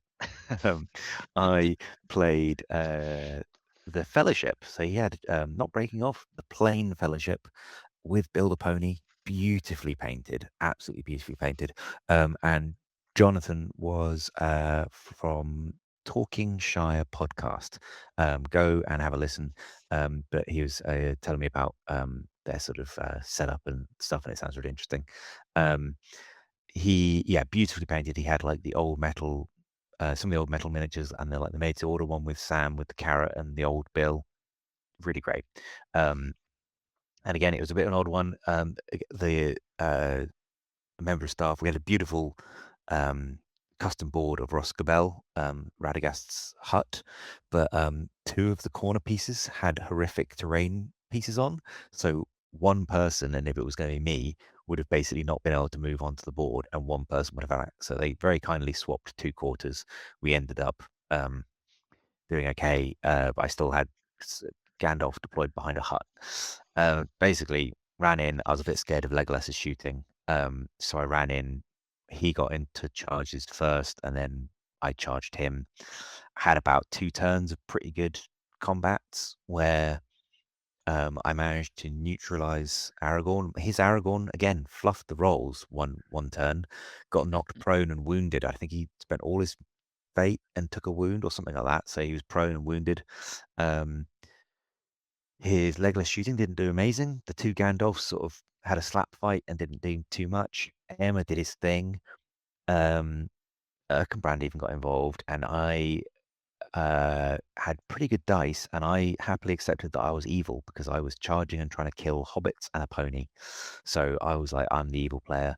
And I managed to get Gandalf the White charged and killed Merry and Pippin, which feels very unthematic. Then he helped kill Sam, and Frodo got killed by Éomer about turn 3 or 4. Erkenbrand, I think, killed Bill. So I killed 5 models in a turn or 2 from the Fellowship. I was feeling pretty good about like my chances because we were completely on the side of the board near one of the side objectives. I held the middle and the other side objective. But being 10 models, because you have Bill, 5 killing all 4 hobbits. Kill Frodo, they can be broken because otherwise they can't be. But killing all 4 hobbits and Bill doesn't break them. And obviously the ones left on the table are Legolas, Gimli, Aragorn, Boromir, and Gandalf. And I've got Éomer and Gandalf, and Erkenbrand's fine. But I started losing heroic move-offs, and it very predictably the heroic combat chain, rainforest, whatever you want to call it, started eating away at all my riders. And again, it was exact scenario of I wasn't broken by 1 model. If I had been and it had ended the next turn, I was holding the central objectives, but by the turn it got to broken, the turn after, I basically had about 3 or 4 models left. And he actually tabled me with a combination of my models running away and his heroic combats, marches, and just all the funky things that can happen. He actually tabled me, so it was a 20-0 loss. As a moral victory, I drained every single might point out of the Fellowship, which I feel is quite an achievement. Some classic, like Boromir rolled a 3 high, on a heroic combat where he desperately needed to do it. So he had to burn 3 points of might plus the 1 he'd spent on heroic combat to get into them. But again, that's Boromir, and he was able to do it, kill the model, and whip round, and I think then fight Éomer or something, and And kill still him. have 2 points left just for fun. Yeah.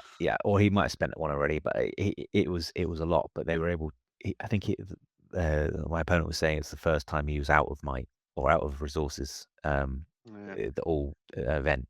So I took it as a moral victory. I made him work for it, but in the end, got absolutely crushed. But again, it was one where I could, if he'd killed me faster, I could have possibly won.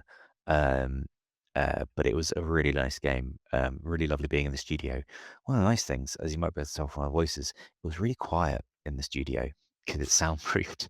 So it's really quiet. It's dark lighting. I sound like such an old man, but it was lovely. So you can go watch that game on the channel on their channel, Top Table Gaming, if you'd like to watch me get thoroughly dismantled. Yeah, I mean, on the quietness, you do often kind of think that you're having an argument almost with your opponent, and it just turns out that neither of you can hear what the other person's saying.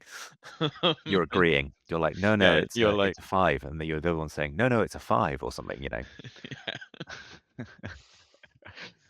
So that, yeah, my second game, day 2, was a loss, taking me to 1 win, 4 losses so far.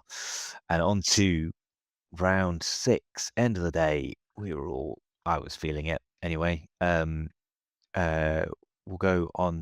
start with Thomas. Go Let's for it. start with What's me your, one last um, time. Take us home. sorry, lead from the front was the scenario. Yeah. Again, another one. A lot of these involved 1 or 3 objective markers on the ground. A lot of them involved objective markers, which we can talk about later. But we noticed this at the time, didn't we? We yeah, said I at that don't. point we'd had a lot of them with 3 objectives in the middle, 3 objectives in the middle, 4 objectives around the middle. All We'd already 3 had on to each destroy. deployment line. We'd already had to destroy the supplies the day before. Yeah. It felt very objective heavy. Yeah. Yeah. So lead from the front is basically capture the 3 central objectives, but it can only be captured by heroes. Yeah. And heroes of high heroic tier capture each other. So if you have a hero of fortitude on the objective with 20 warriors, but there's 1 hero of valor from the enemy side, they capture it. It also had time of heroes, so might point back for killing enemy heroes with your heroes. That was and some secondaries. So yeah, Thomas, take us into your last game. So I was against one of my favorite lists, one I know very well, Fiefdoms. Which is Adam. Adam was very much like me. He'd had a very rough weekend. The fiefdoms had not done well. This was very much more of a horde fiefdoms list rather than a super elite list. So he'd taken Imrahil and only 6 knights, and all of them were unmounted, trying to desperately to save the points. And then he dumped all of the points into Forlong and 12 Axemen, Angbor, 12 Clansmen, Dern here, and would you believe it, 15 archers. So he'd maxed out Dern here's warband. And that, when you are Gundabad and have no shooting, is extremely scary. It was very standard deployment on a board with very, very little line of sight blocker. So from the get-go, this was a real struggle for me, marching up the board. It's funny, Julian was mentioning heroic shoot not being particularly effective, but funnily enough, when you have a massive load of Heroic dudes, accuracy. heroic accuracy, that's it. Yeah, sorry.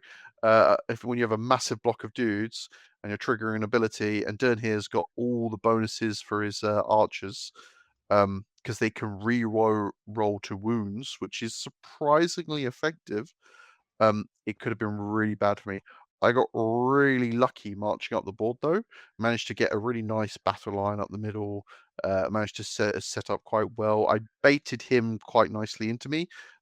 He had all of his like axemen and clansmen on the left, on his right flank, my left flank, and then Imrahil was trying to sneak up the right hand flank to the objective on that side, but I'd managed to straddle across the 2 in the middle.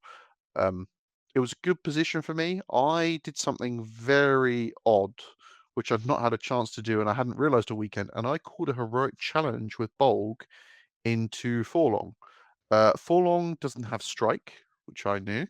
He does have strength, however, and I did it the turn before, just in case I might need to do another heroic, or get a chance to. And that worked out absolutely perfectly because the next turn he won. I think he won the priority, and I ended up calling a heroic move. He can call a heroic move as well because he didn't want to. He wanted to try and block Bolg and stop him from charging. But my move went off. Bolg went in. Absolutely brutal set of attacks from Bolg. He did manage to dismount Bolg with some of the shots from Dernhir's archers, which is very lucky. He hadn't done any other wounds to the troll. I think he plinked off 1 or 2 people. and the berserkers had managed to oblivious to pain a lot of them. But Forlong went down in single combat. Nice. Very, very nice. Time of Heroes and the Heroic Challenge kicked in. Got 2 points of might back. Very nice. Yeah, really nice. And then it was just a melee in the middle for the rest of the game, essentially. The goblins popped out behind Durnhere, trying to stop all the shooting, and that was quite effective. It did distract Durnhere really well, kept Durnhere in that corner for the rest of the game. Bolg proceeded to slaughter as many people as he could in the middle. He went into Angbor after Forlong. Did good work there. The troll did good work. The bats did good work. But ultimately, when it got to the last few turns, the defense 6 held out really well again, especially against the clansmen. But despite the much lower defense on the clansmen, I couldn't seem to kill them, which was a bit frustrating. So it seemed like I was doing well, but he had 49 models to my 36. And every one of my and 7 of those are goblins, and they're not gonna be winning against a lot of fiefdoms guys who are all generally fight 4. I think the rangers are fight 3, but the fight 3 beats goblins fight 2. So, and Durnhere beat the goblin captains fight 3 with his fight 4. So yeah, it was really, really rough time for me. Not getting those kills, outnumbered, very, very quickly overwhelmed. It came down to Bolg holding the middle objective on his own because he slaughtered everyone. He did again. He got Mighty Hero at the very end of the game, but he didn't get a chance to use it. He'd done the same Heroic Challenge and Time of Heroes into Angbor, so he regained, and so he'd spent like 7 might over the entirety of the game. Amazing. So I wasn't too upset about that, but that was quite something. Imrahil had managed to kill the captain who was on the other objective. Like I said, Durnhere had been held up, and in the end, he cinched it just from breaking me. I wasn't even close to breaking him. 49 models. It was Yeah. a bit heartbreaking to have eaten it quite so badly. But those Black Rootveil archers, I guess, shooting. Yeah. Interesting. Well, yeah. So sadly, I had another loss at the end of the day. But I looked over. It looked like it was a good game, and Bolg doing all Great. that stuff sounds fun. Yeah, and so last game of the day, I have to say, brilliant set of opponents all weekend. Haven't had a single bad opponent. I had a laugh with all of them. Really enjoyed it all. I think the only game I was really upset was my very first game where like nothing had gone my way and everything had died. And I never even got close to the middle. And that wasn't even Matthew's fault when I was against him. It was entirely my bad play. So yeah, really good weekend overall. Good. Very, very sad to end on a loss, but still Well, enjoyed it. Spoilers, I'm joining you. So my game, I matched. I'm really sorry, I can't remember your name. And Longshanks, it's got a nickname. But a really nice chap who had Kingdom of Khazad-dûm, beautifully painted Kingdom of Khazad-dûm. And again, this was the second game in the tournament where basically the Rohan got to do what they do, which was awesome fun, but then lost in the second half of the game on objectives. Basically, he deployed, he had 30 something models, no, 43 models, sorry, Durin, Mardin, and a Dwarf King, 18 Khazad Guard upgraded to Hearthguard in Durin's warband. It was scary. But to be honest, actually, the dwarfs were kind of outfighting the Rohan, so it didn't make too much. I mean, it did make a big difference, but he deployed in a big long line. I deployed in a Rohan brick, and I put Erkenbrand in the front of the brick, and I put Gandalf in the middle of the brick. So Erkenbrand could catch everyone within a 6-inch heroic march. Turn 1 I heroic marched, and I went 15 inches into the middle of the board, right onto the objective markers, and then blinding lighted. Because he had 9 dwarf ranger shots, which are kind of scary. We danced around each other for a little bit, and then I basically got to, because unsurprisingly, I went towards the flank without Durin in the 18 Hearthguard, so I fought the Dwarf King and Mardin with regular dwarf warriors. I got a big old turn where I charged. I killed a lot of dwarves. I felt quite bad, but Gandalf the White went transfixed and then went into the Dwarf King. He then heroic struck against the Dwarf King, won the fight, two-handed, so was strength 5 plus 1 to wound 8 strikes against a prone opponent, killed him in a single turn. Aema heroic combated, went straight into Mardin. It was a bit risky because they both fight 6, so he wasn't striking, but I think he won and did a couple of wounds. Next turn, I won the heroic move off, went back into Mardin and killed him. So I was thinking I've killed 2 of his 3 heroes, and heroes hold objectives. I'm doing okay, but the middle objective basically was in the middle of a building. It had big open sides, but you just can't get cavalry bases around infantry battle lines if there's any kind of stuff in the way.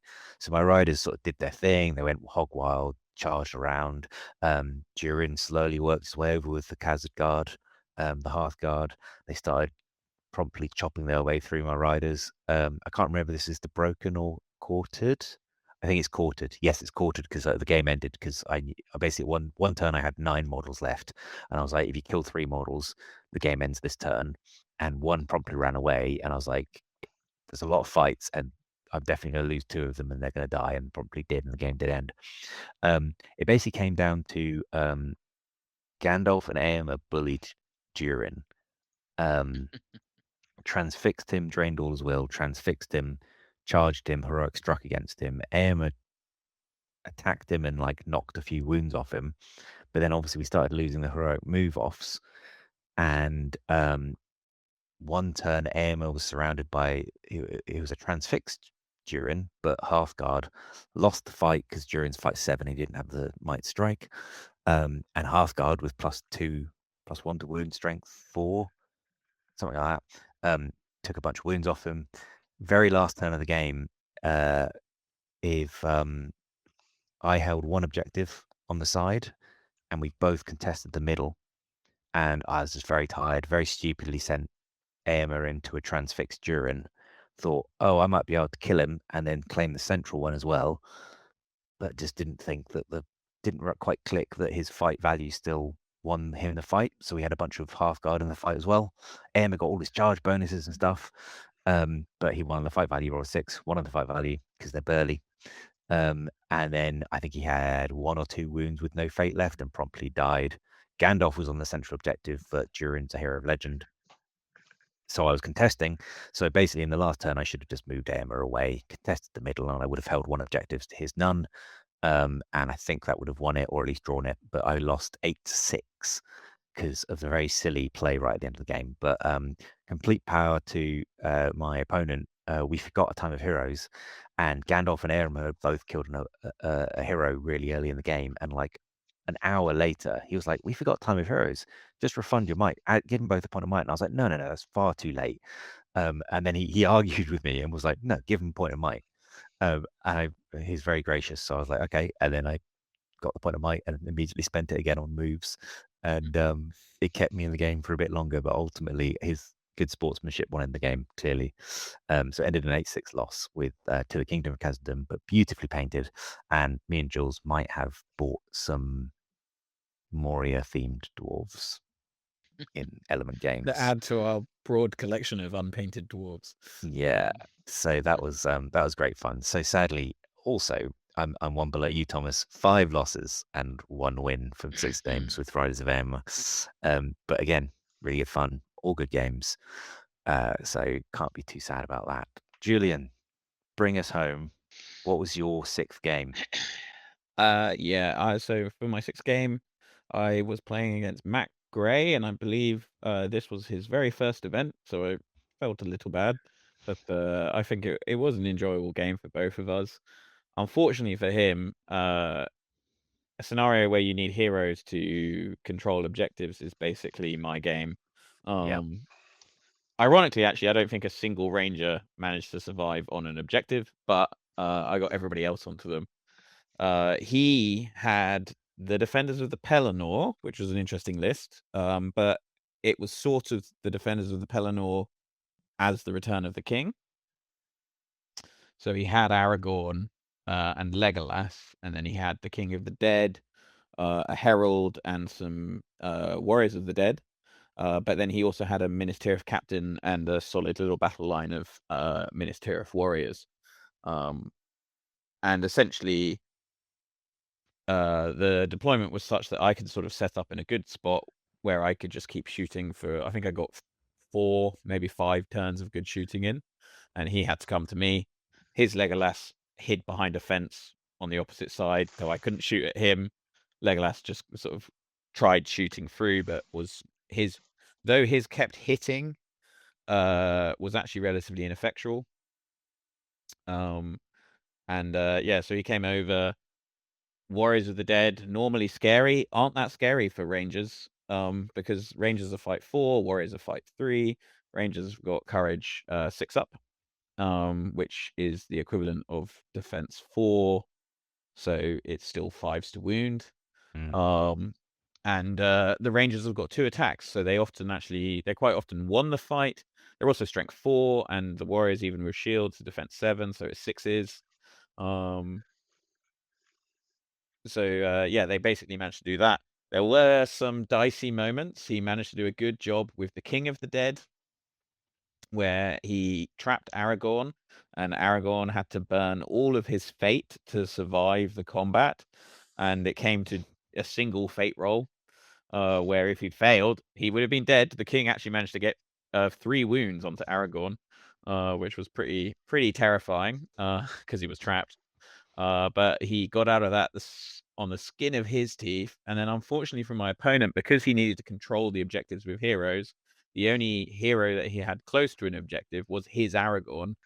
So his Aragorn basically sort of had to just sit at an objective, which I kept sending a ranger over every so often. But we also forgot about the time of heroes until quite late on. But all of the might on his Aragorn wouldn't have made any real difference because he couldn't leave the objective. And he teetered he was 2 models away from quartering for I think 2 turns. So he was really trapped. Unfortunately, he also hadn't fought it through where his Legolas was just sitting in the back. And I had asked him several times, I was like, you might want to move him forwards. And he left him there. And so Legolas couldn't get onto the objective either. Halbrad, early on, I'd sent him off to hold an objective, which did unfortunately take the banner away. But I still managed to just clean up because his numbers were too small. I'd killed the Minas Tirith captain and the Minas Tirith warriors quite early on. And the dead just couldn't sort of crack through the sort of Gimli, quite a lot of Rangers and Aragorn. It ended, I believe, with us both broken, but I controlled the majority of the objectives and clinched the victory. Very nice. So ending the day 2 with 3 wins, 3 losses. 3 wins, 3 losses, perfectly balanced. So as I was saying earlier in the video, having given you a lot of stick for taking a quote unquote terrible list, and then me and Thomas doing pretty badly all weekend, you beat us by a pretty far margin and came, solidly middle of the table, which is really good. I will quickly do the event results for anyone who hasn't looked it up. But we had in first place David Nixon with Lothlorien. So again, last place was Lothlorien, first place was Lothlorien. Really interestingly, 2 players ended on 6 and 0, first and second place. The Lothlorien winning list was Galadriel, Celeborn, and Haldir. I think possibly no mirror, which is interesting, but sure. Second list was Men of the West. Not super surprising for those who been keeping up with sort of meta lists. And third list was Dragons of the North. Again, not super surprising depending on your matchup, but could have gone either way. But the third place did go 5-1. So, even the third list. My first opponent on day 1, who absolutely crushed me with the impact hits, did come 4th. So sadly, he didn't keep to his promise to. No, I'm joking. He did exceedingly well with the Grand Army in the South. And 5th was Defenders of Helm's Deep, a Rohan list. So now I'm wildly veering towards maybe painting up some on-foot Rohan and playing defense. No, I'm joking. I don't follow who goes first. Who knows? I don't know what I'm going to play next, but probably more Rohan. But there was a good breakdown of the lists. So we said there were 9 Lothlorien players. Yeah. There was a lot of Kingdom of Khazad-dûm because it was legacies, which we were really, really surprised but pleased to see. They're not legacies. Are they Kingdom. not? I thought Kings No, were... Armies it's of Middle-earth. Moria Expedition, which is legacy. Explorer Expedition, that's it, yeah. But I think there's a couple of... Are there some models in it that are... Oh yeah, I mean there's Yeah. the King's Champion and the Shield Bearer. I Yeah. imagine no one took the Shield Bearer. I don't I'm sure I don't people think had so. the King's Champion. But what was very nice is that all of us were the only people playing those armies in the event, I think. So I was the only Army of Gunner badge, you were the only Grey Company, and Bros was the only Riders of Eomer. So we were all the top all the players top for our players army of our and faction. the only people stupid enough to play those lists. and then my other Yes. note to myself is Rangers now good? Question mark. Exclamation mark, question mark. Really? Julian, the much maligned Ranger of the North that everyone insists is a terrible profile. Give us... You went 3 and 3. Pretty Yeah, I good. went 3 and 3.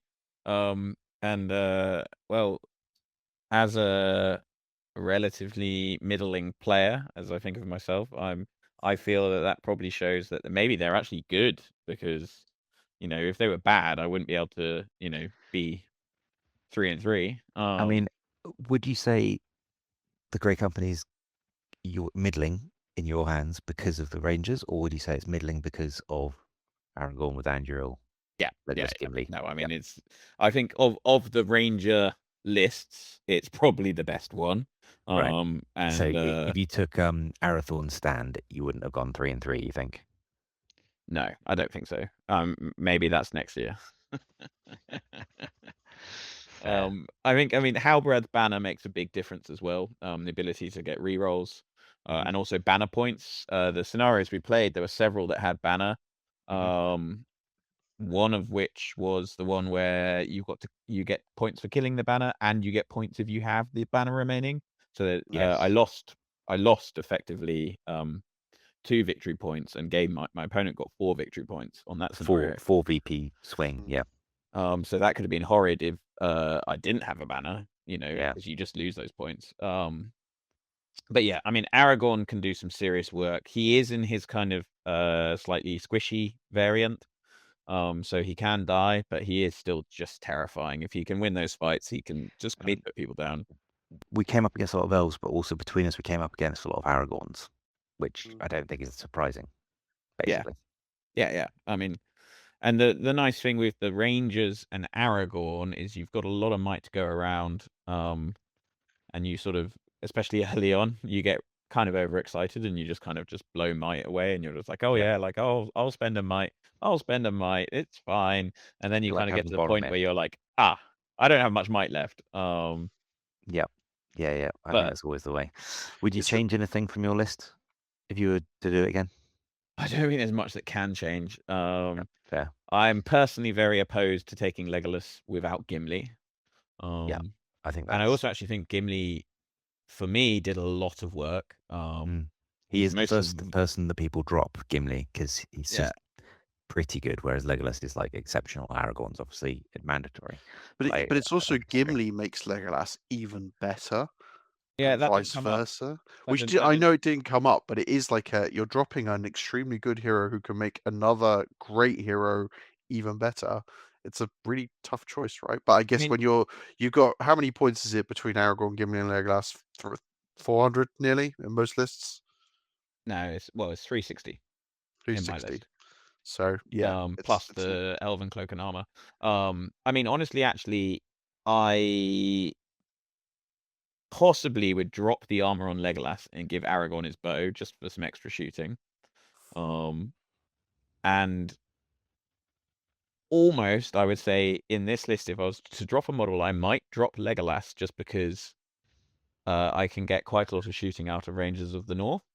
And Legolas is 100 points behind them. And so it would be kind of I could get 4 Rangers in his price, but giving Gimli the +1 to wound is actually almost better. Yeah, I'd say it's the other way around. The ability to do a 2-hander with +1, an extra +1 to wound on a fight. Yeah, or to do 3 attacks with +1 to wound. Yeah. I actually really rate Gimli. I think he's really good. I mean, he's my favorite Fellowship model, so you're quiet here. Thomas, is there anything you would do in brief? In very brief, I think with your list. it easily could say misplayed a lot.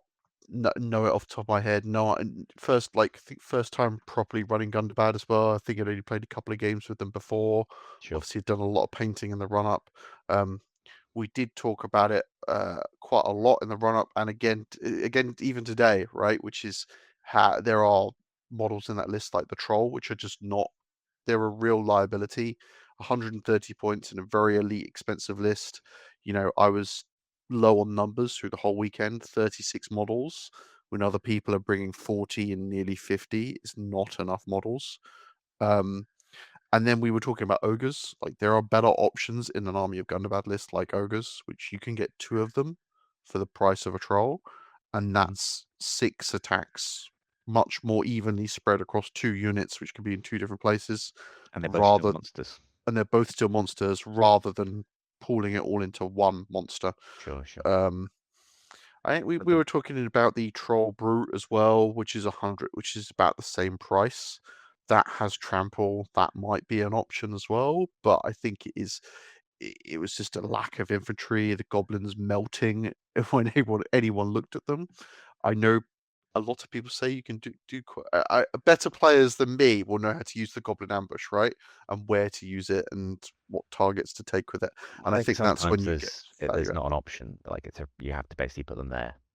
Yes. Sometimes I think you don't want to ambush them, and you just need to mix them into your. I did do that line. against dragons. I did deploy them as normal because there was no dragons, right? They're going to go where they want. They're not going to do anything.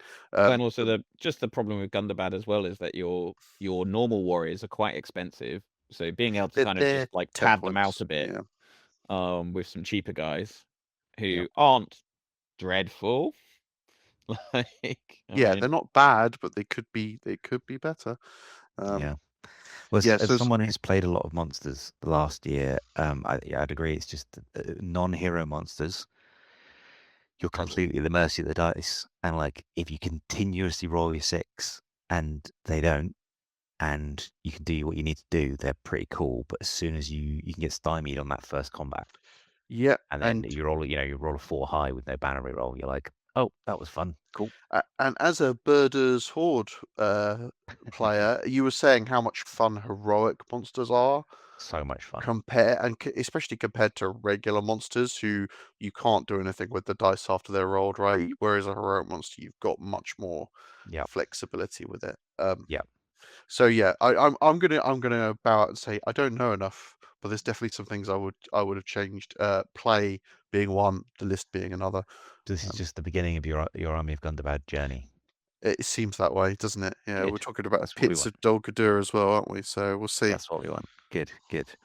Well, for myself, I don't think that the Rise of Aim is a super simple list in that there's not too much to do. You take Aemma, you have to, and I can see its lower points. Maybe not taking Gandalf, losing your Look to the Sun rule, but just taking Aemma, who has 3 heroic combats and a bunch of riders and a captain. Sure.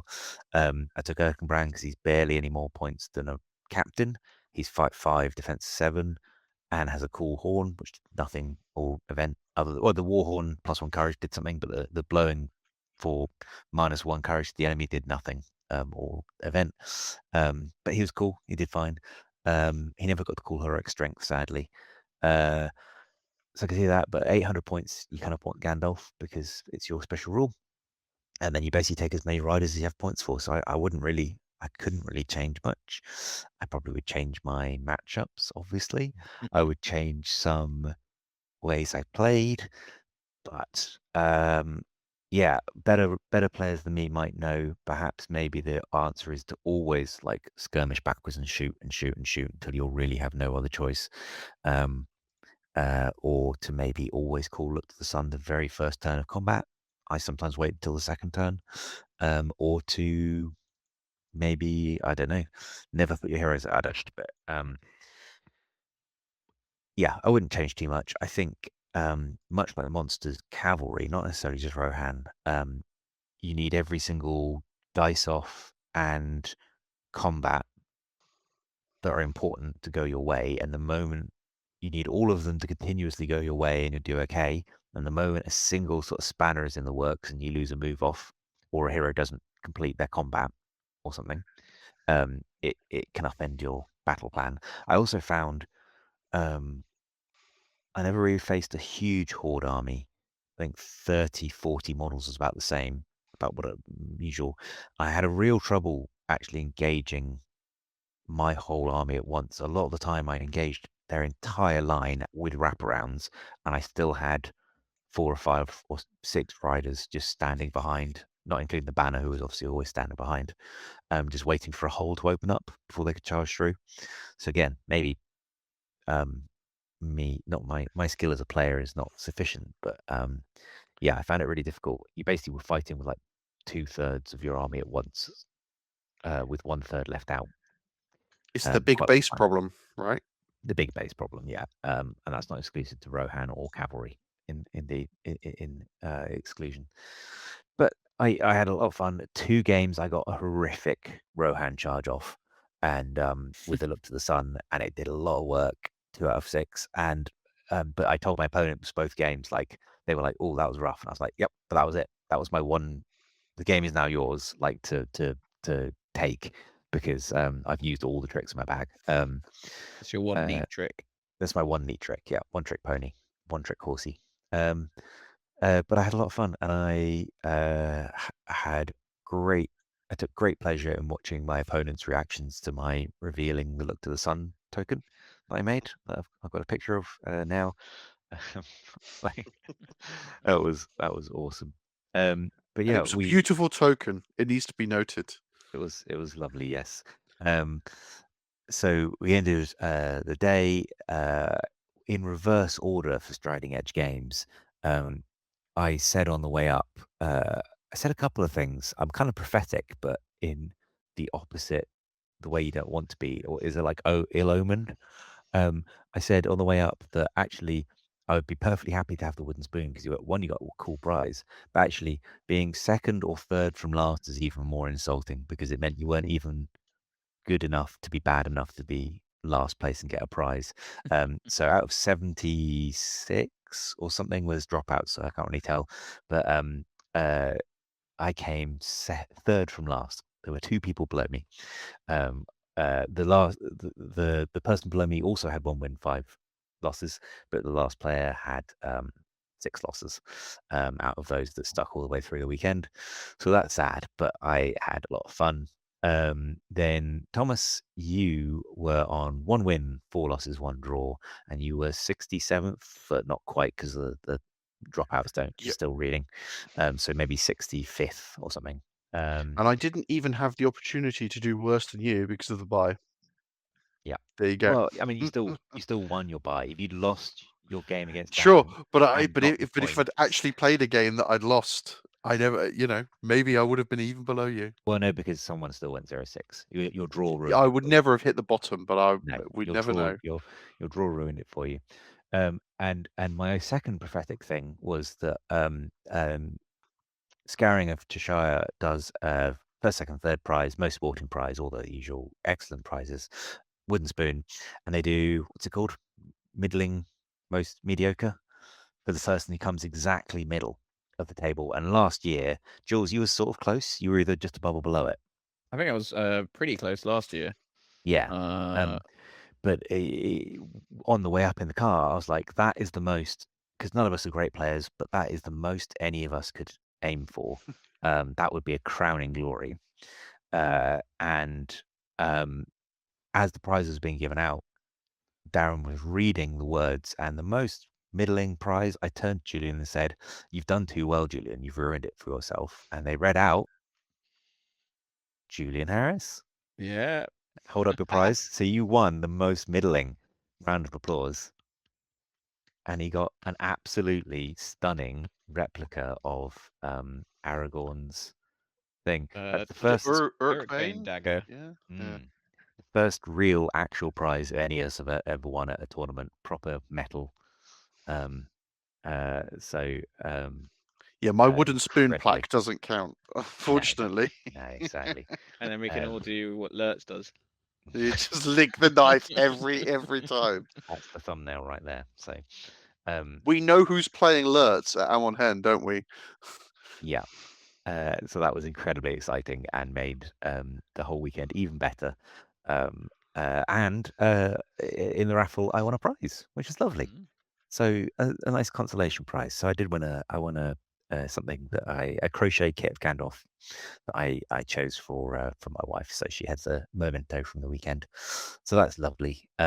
We all got at least, yeah, Thomas, I came last, but I got a raffle prize. Jules, you got a proper prize. So very, very exciting. I wear the badge of mediocrity with pride. You are the patron saint of mediocrity, as Salieri says. I don't know where it goes from next year. I don't know how we go up from there. Do we go down from there? Do we aim for the wooden spoon? Because there's no way in hell we're going to aim for first, second, third. So I don't know where to go from there. Maybe we retire at the peak of our mediocrity. To go from to be so optimistic on a Friday of like, yeah, I'm hoping to outdo my performance to underdo my performance is pretty crushing. I underdid my performance last year by far. I did yeah. 3 trolls last year. Who knows? I think the trolls, like the Grey Company, are a sort of skew list. Some scenarios I just auto won. 2 scenarios I basically auto won. And it'd be interesting because this year, obviously, the other thing that wasn't out last year was the match play, so it was just the 6 rulebook scenarios. 6 that were in the main rulebook, yeah. And I think with the 3 trolls, you basically could have won 2 out of the 4, which I think were the 2 that you won. Yeah. And then due to my matchup, I drew me Reconnoiter because I fought Thorin's Company. So I only had 9 or 10 models to stop getting off the board. Whereas against anyone else, you'd be like, well, auto loss. Yeah. Yeah. And I think some of the scenarios with Rides of Aema were fine, but like, so for example, the maneuvering pool, you go like, oh, Rohan with maneuvering, awesome. And then the scenario that came up was the Divide and Conquer, where it's holding objectives in the middle. And the thing that, so like, that's not great, but then at least the enemy army split into 2 halves because you deploy opposite from each other. So I thought, well, at least then half the enemy army's over there. I've got the speed. I can charge half his army, fight them, hopefully kill them, then go fight the other half. Nope, fought the Fellowship, where they just deploy as 1 warband. Yeah. So the advantage. This sounds like I'm making excuses, but it does show that if you showed me the 2 results without knowing which army did which, I would have thought the 3 trolls would be the 1 and 6, the 1 and 5, and the Riders of Aema would be the better list, but no. And we have said this a lot now, right? Which is sometimes you get a wonderful run of like the perfect army to go against and the perfect scenario to be in, and sometimes it doesn't work out that way for you. For sure. Well, I think we've waffled for far too long. We had Thomas, you did an excellent job of whisking us back down south very nicely and safely. Stopped at the oddly swanky Rotherham services on the way up and down. Very nice, very lush. With its fake like stonework. Yeah, it looked inside. like Wormwood. Anyone's passing Rotherham, go have a look. But to lead us out, Thomas, any final thoughts about the event, your list? That great event. Recommend it so much. They didn't even hit their total again this year, which is a real shame. And they said they had a lot of people on the reserve. It was a lot of last minute dropouts, which meant a lot of people couldn't necessarily adjust. But it is a shame. But if you can, I would recommend trying to get there. If you're a Middle Earth player, it is. I won't say Middle Earth Mecca, but it's definitely one of the best Middle Earth things. Yeah, for sure. Jules, any final thoughts? No. No one's a try-hard except the guy with the Grey Company. I mean, I fully expected I could definitely go to top table with them, but sure, I'll settle for exactly halfway. I think. I mean, you played Lothorian last year, and you were one of only 2 Lothorian players, and this year there were 9. So are you the meta setter or north east? Everybody, watch out! It's going to be Grey Company next year. Scouring of Cheshire 2027, guys. Expect 15 Grey Company lists. Watch out. Yeah. And no rise of airmen lists. Well, with that, thank you very much for listening. Thank you again to Darren and the organisers for an awesome event.